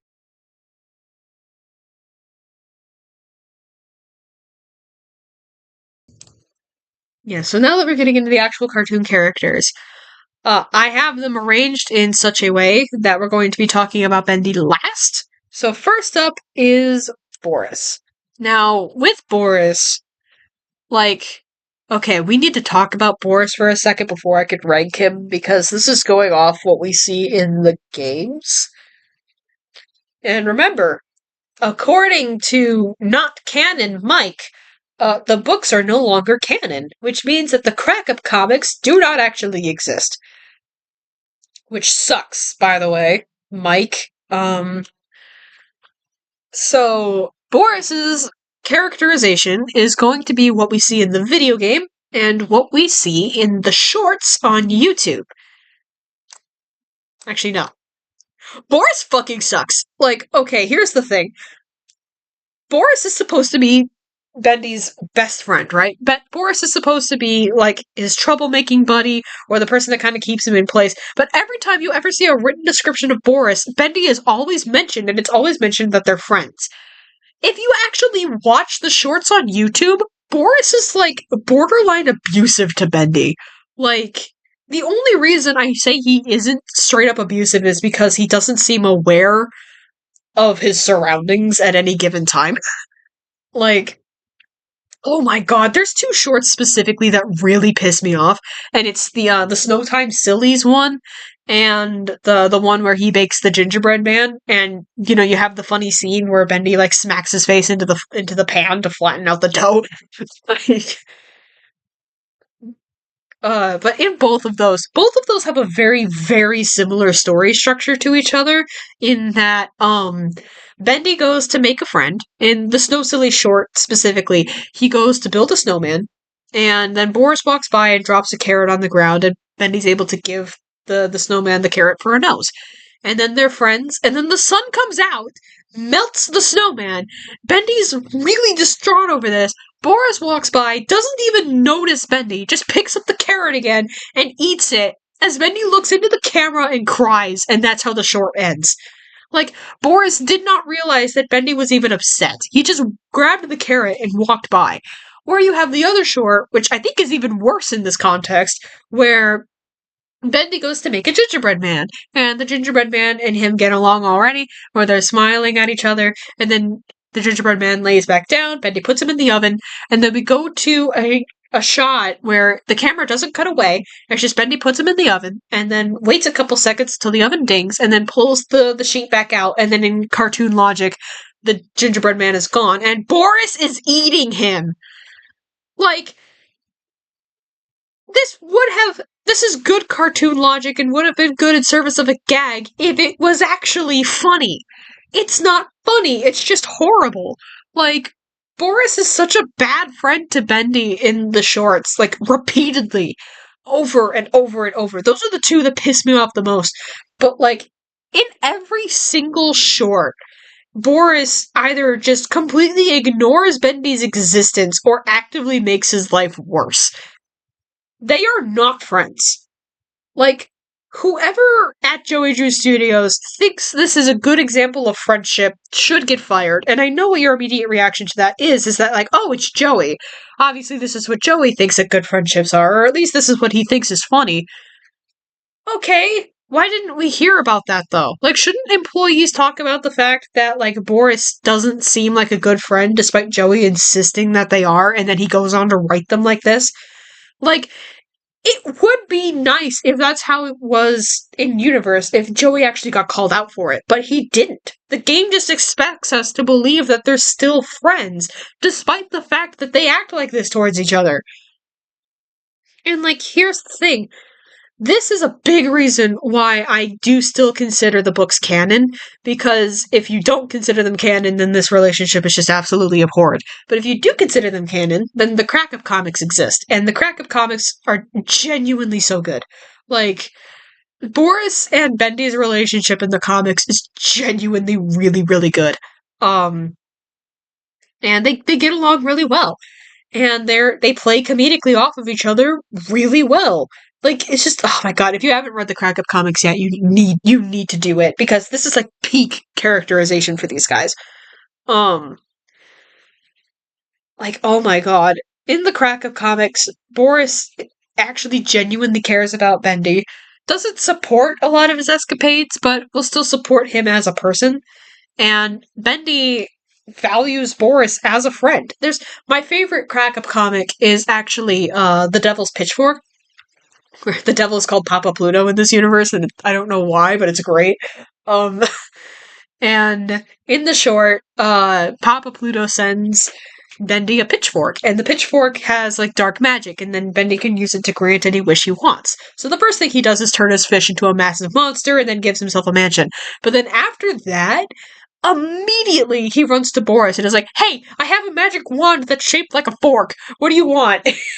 And just gives Boris exactly what he's been wishing for. And then he does the same thing for Alice. And then he's just chilling before he realizes that because it's like dark magic, the wishes turn evil, and then Alice and Boris have to work together to finally get rid of the pitchfork again and set everything back to normal. And it's just so good. Like, yeah, he's selfish, but then after he's done being selfish, his first thought is to turn that joy and give it back to his friends. Like, it's so good, and I just really wish that that's what we got from the cartoons as well. But the animated shorts on YouTube are just... man. I don't like them. I don't like them. But anyway. Alice! Girl! It's the girl! Okay, in terms of her character, I don't care. Hold on. Let me start the music back up again. With Alice, like, the strange thing is that literally all of the characters in the Bendyverse are mute, except for Alice. Alice is the only one who has a voice, and this is a big deal in the video game, you know, where like Susie's whole thing is that she voices Alice, and then her role gets taken away and given to Allison. And that's all well and good, except like, why don't the others have voices? Why is it just her? Because it sounds so jarring.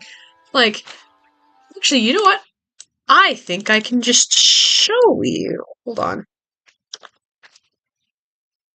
Hang on. Oh, hey, it's the first one. Nice. Okay. It's like, let me skip ahead. First of all, this is a good example of just Boris being a really bad friend. But yeah, so he's just, it's all sound effects on Bendy's end.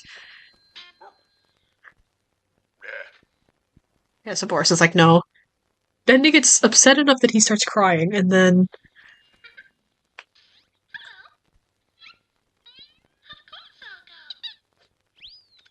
see, it just sounds so weird.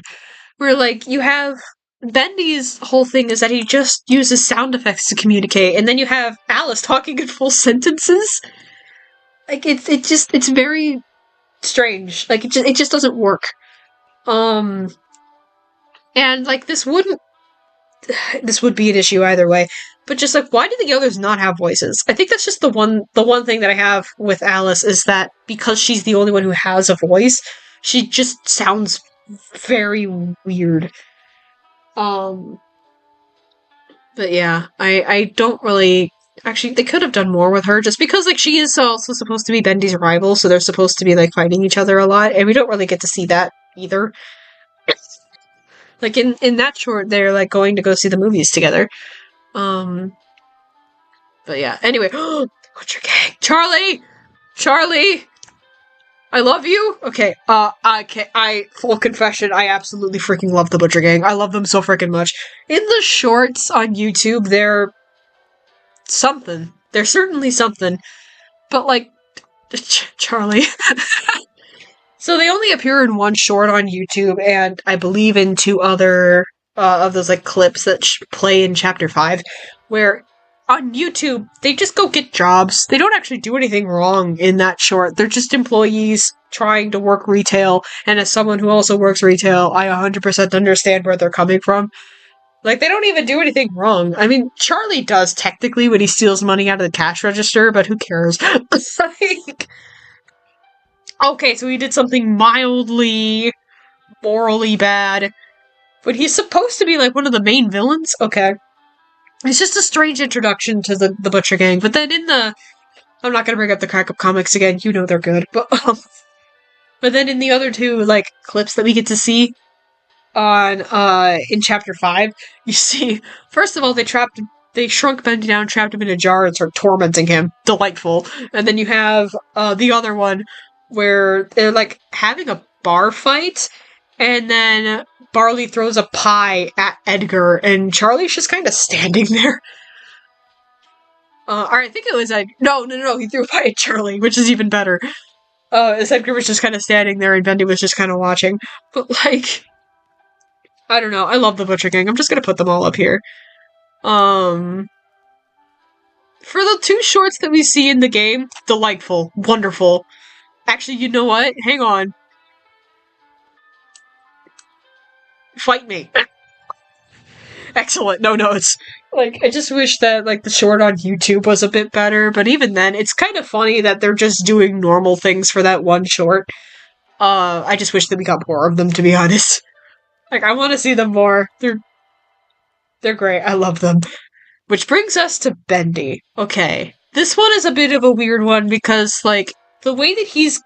Again, it's the whole tell, don't show thing that was going on with Boris. It also affects Bendy, where they say that he's mischievous, but he only wants to do good, and he'll commit petty theft, but he also cares deeply about his friends. And that's kind of true. But for the most part, Bendy just wants to make friends in the shorts. Like, in the shorts, Bendy's just constantly trying to make friends, or he's just trying to exist, and then Boris comes along and ruins his day. I'm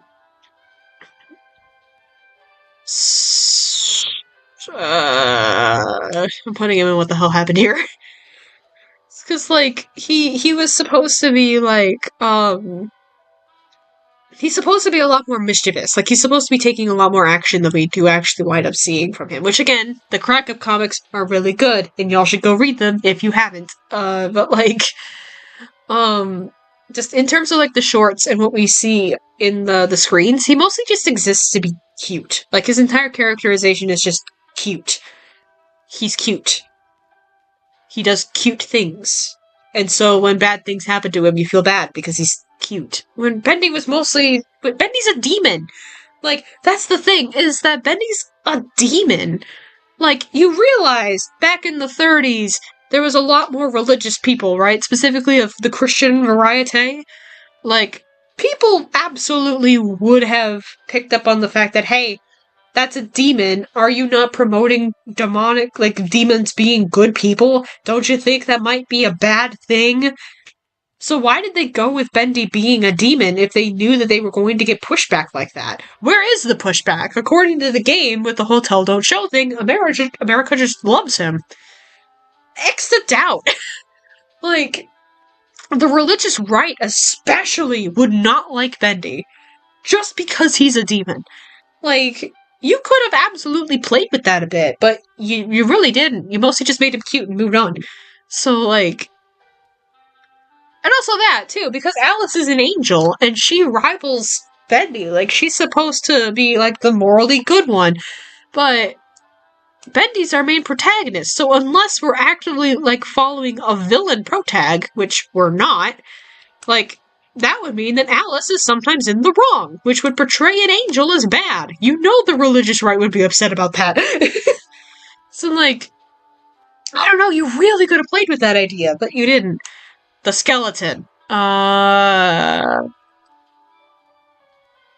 don't care. Okay, so with the skeleton is really only significant because of the theorist community, because, like, MatPat actually made a good theory about it at the time, where, like, the skeleton, we thought that, because he comes from the very first animated short, which was the trailer for Chapter 3.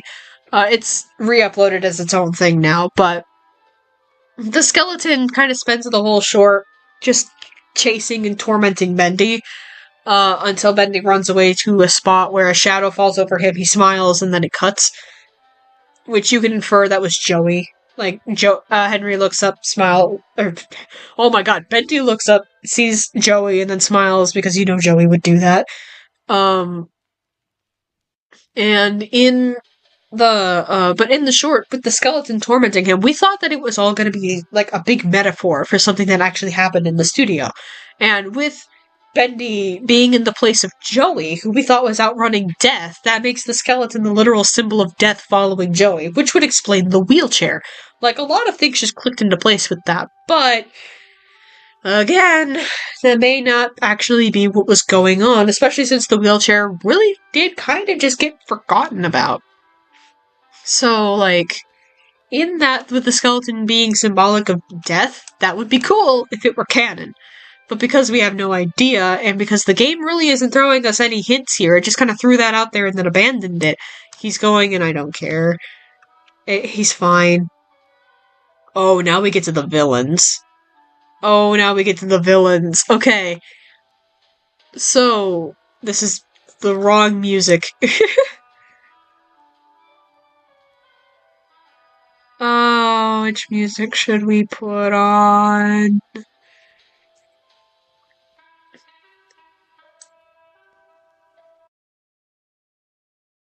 Okay, is this the right one?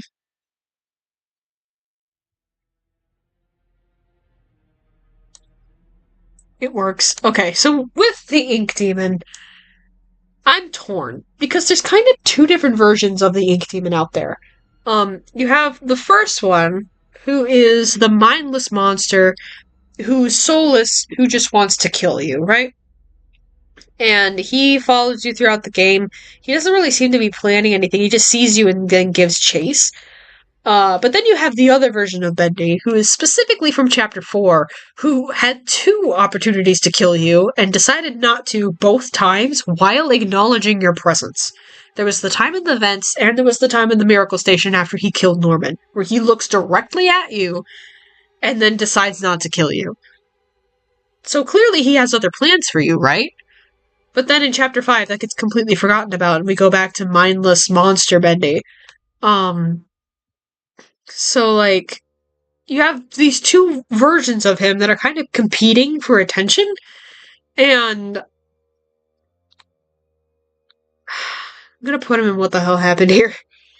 Just because, like, with those two versions, those two characterizations of the Ink Demon clashing with each other, it just makes it very confusing as to what your antagonist is actually trying to do. And, like, yeah, the Ink Demon is the main antagonist of BATIM. Like, his name is in the title.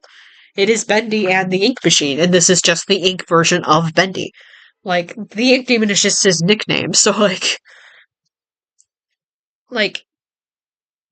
if we still don't fully understand who our antagonist is, and, like, Dark Revival kind of explored it a bit more and showed that he is, like, a bit of both. He's both mindless and has thoughts at the same time, and the way the Dark Revival handles it is actually pretty good, but we don't see any of that characterization in BATIM, just because the Ink Demon doesn't show up enough.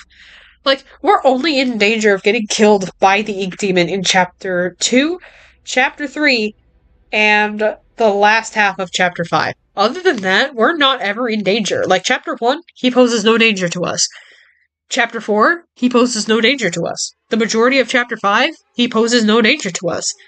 That's, like, less than half the game, because, also, it's only the end of Chapter 2 where the Ink Demon poses a threat.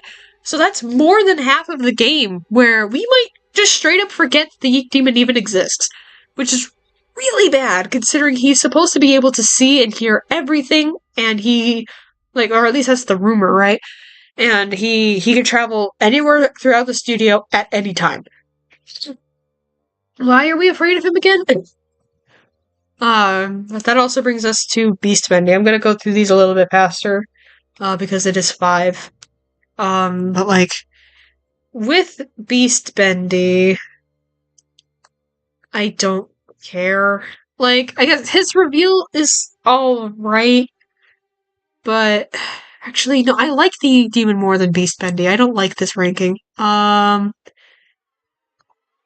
gonna flip these around, actually. So, yeah, but with Beast Bendy, it's like, he has all of these powers, he has all of these abilities, and he doesn't use them during the boss fight. In the boss fight, he just becomes completely mindless and just runs all over the place. And that's it. Like, there could have been a much more interesting way to defeat him, right? Because all we wind up doing is pulling levers to open a door. We go through the door, the Ink Demon smashes some pipes, and then that's it. Then we get back to the throne room and we're able to plug in the end. Imagine if we found out that he has another weakness that the others don't know about. Or, like, maybe not enough to kill him, but enough to stall him. And then whenever you pull a lever, it activates one of those. But once you pull the lever, you can only pull it once, so you have to use those sparingly, you know? That could have been a lot more interesting for that section. Instead of trying to, like, open the door, you use it to ward him off as you try to navigate a maze or something. And then when you break the pipes, maybe it's like the ink falls on him and then he can get dispelled in it. Maybe that's what it is that if ink pours directly on him, it, like, starts to, like, dissolve him because, you know, Allison had that whole if you touch the ink you die thing that is contradicted by many moments in the game. Maybe this could be, like, what she was talking about. Or what if he was Joey? Yeah, for real! If it turned out that the Ink Demon was Joey Drew, a lot of this would have been a lot better, because then, like, there's your villain motive right there. He's just tormenting Henry because he's mad at him. But, with Beast Bendy, though, like, just the boss fight in general is really bad. And his design is definitely a lot better in Dark Revival. I'm not ranking him based on his design, by the way. Like, it's mid. We know it's mid. We've all made fun of it. It's fine. Moving on. Who cares at this point? But, But just like, yeah, this is very strange. Um, which brings us to our last guy, Joey. No notes. The way Joey is written in Bendy and the Ink Machine is genuinely so good. Like, actually, I'm gonna rearrange this, put him over, move it, Grant. There we go. Yeah, let me rearrange these a little bit. There we go. Alright, so, yeah, with Joey Judo, the way he's written in Bendy is just straight up wonderful. The one critique that I have is that I wish we had one more tape from him that was just believe in yourself and you can do anything as long as it's serving me. Before chapter 5.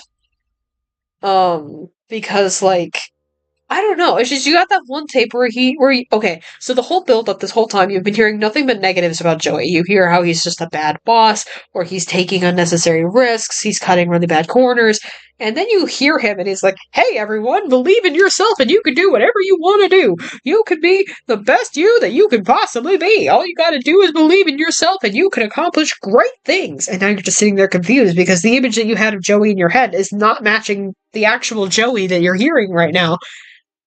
I wish we got one more of those so that way we could have time to hear more characters complain about him.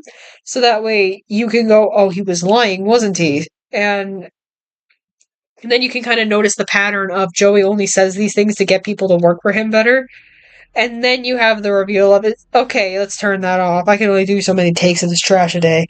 Like, that's all I want. Other than that, absolutely no notes. The way Joey is written is fantastic.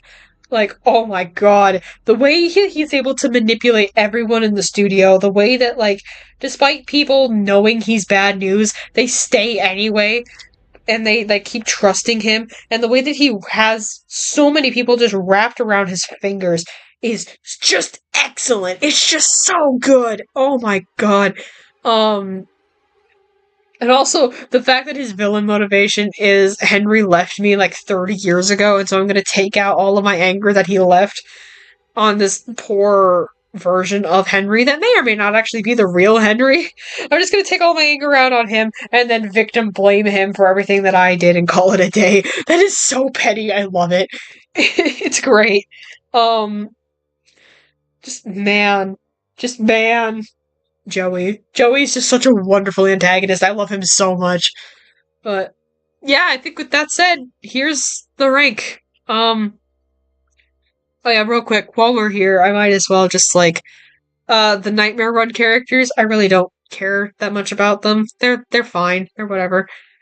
And the snowman just wanted to both the snowman and the gingerbread man are kind of the same character. Like they just have the character trait of, hey, Bendy just brought me to life. I'm his friend now. I'm gonna shake his hand, and then they die.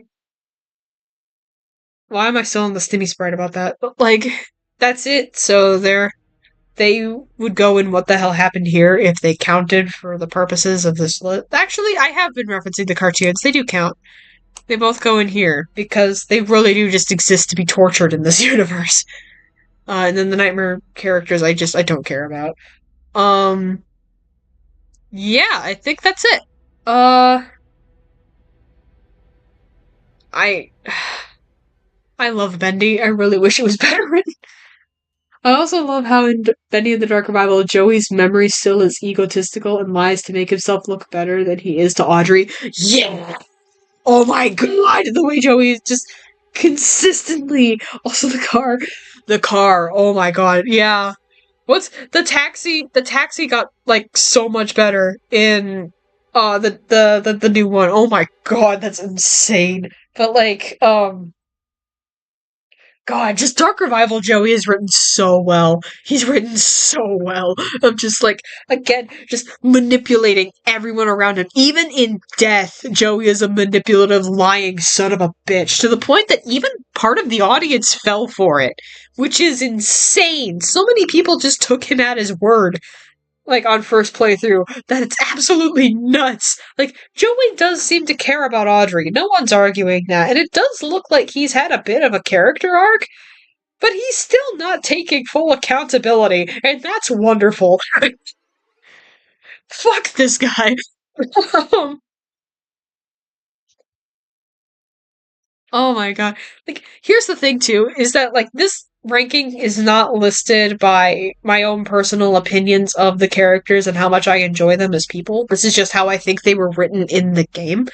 Some of my favorite characters are like down here. Like Wally Franks. I fucking love Wally Franks. If this was a tier list and how much I like them as characters, he would be up in I love you or excellent no notes.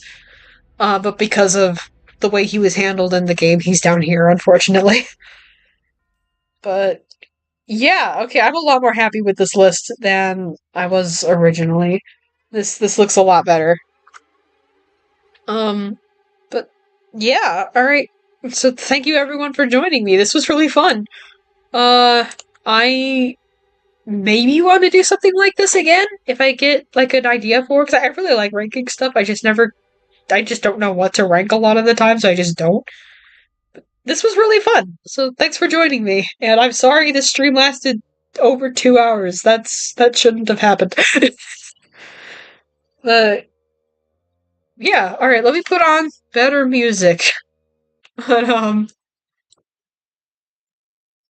cool. So oh, there's no stream transition, it just jumps. Whoops. Um but yeah, so thank you so much for joining me, and I'm hoping next week I'm gonna jump back into Omori again, by the way. So we should be able to we should be able to jump back into that next week.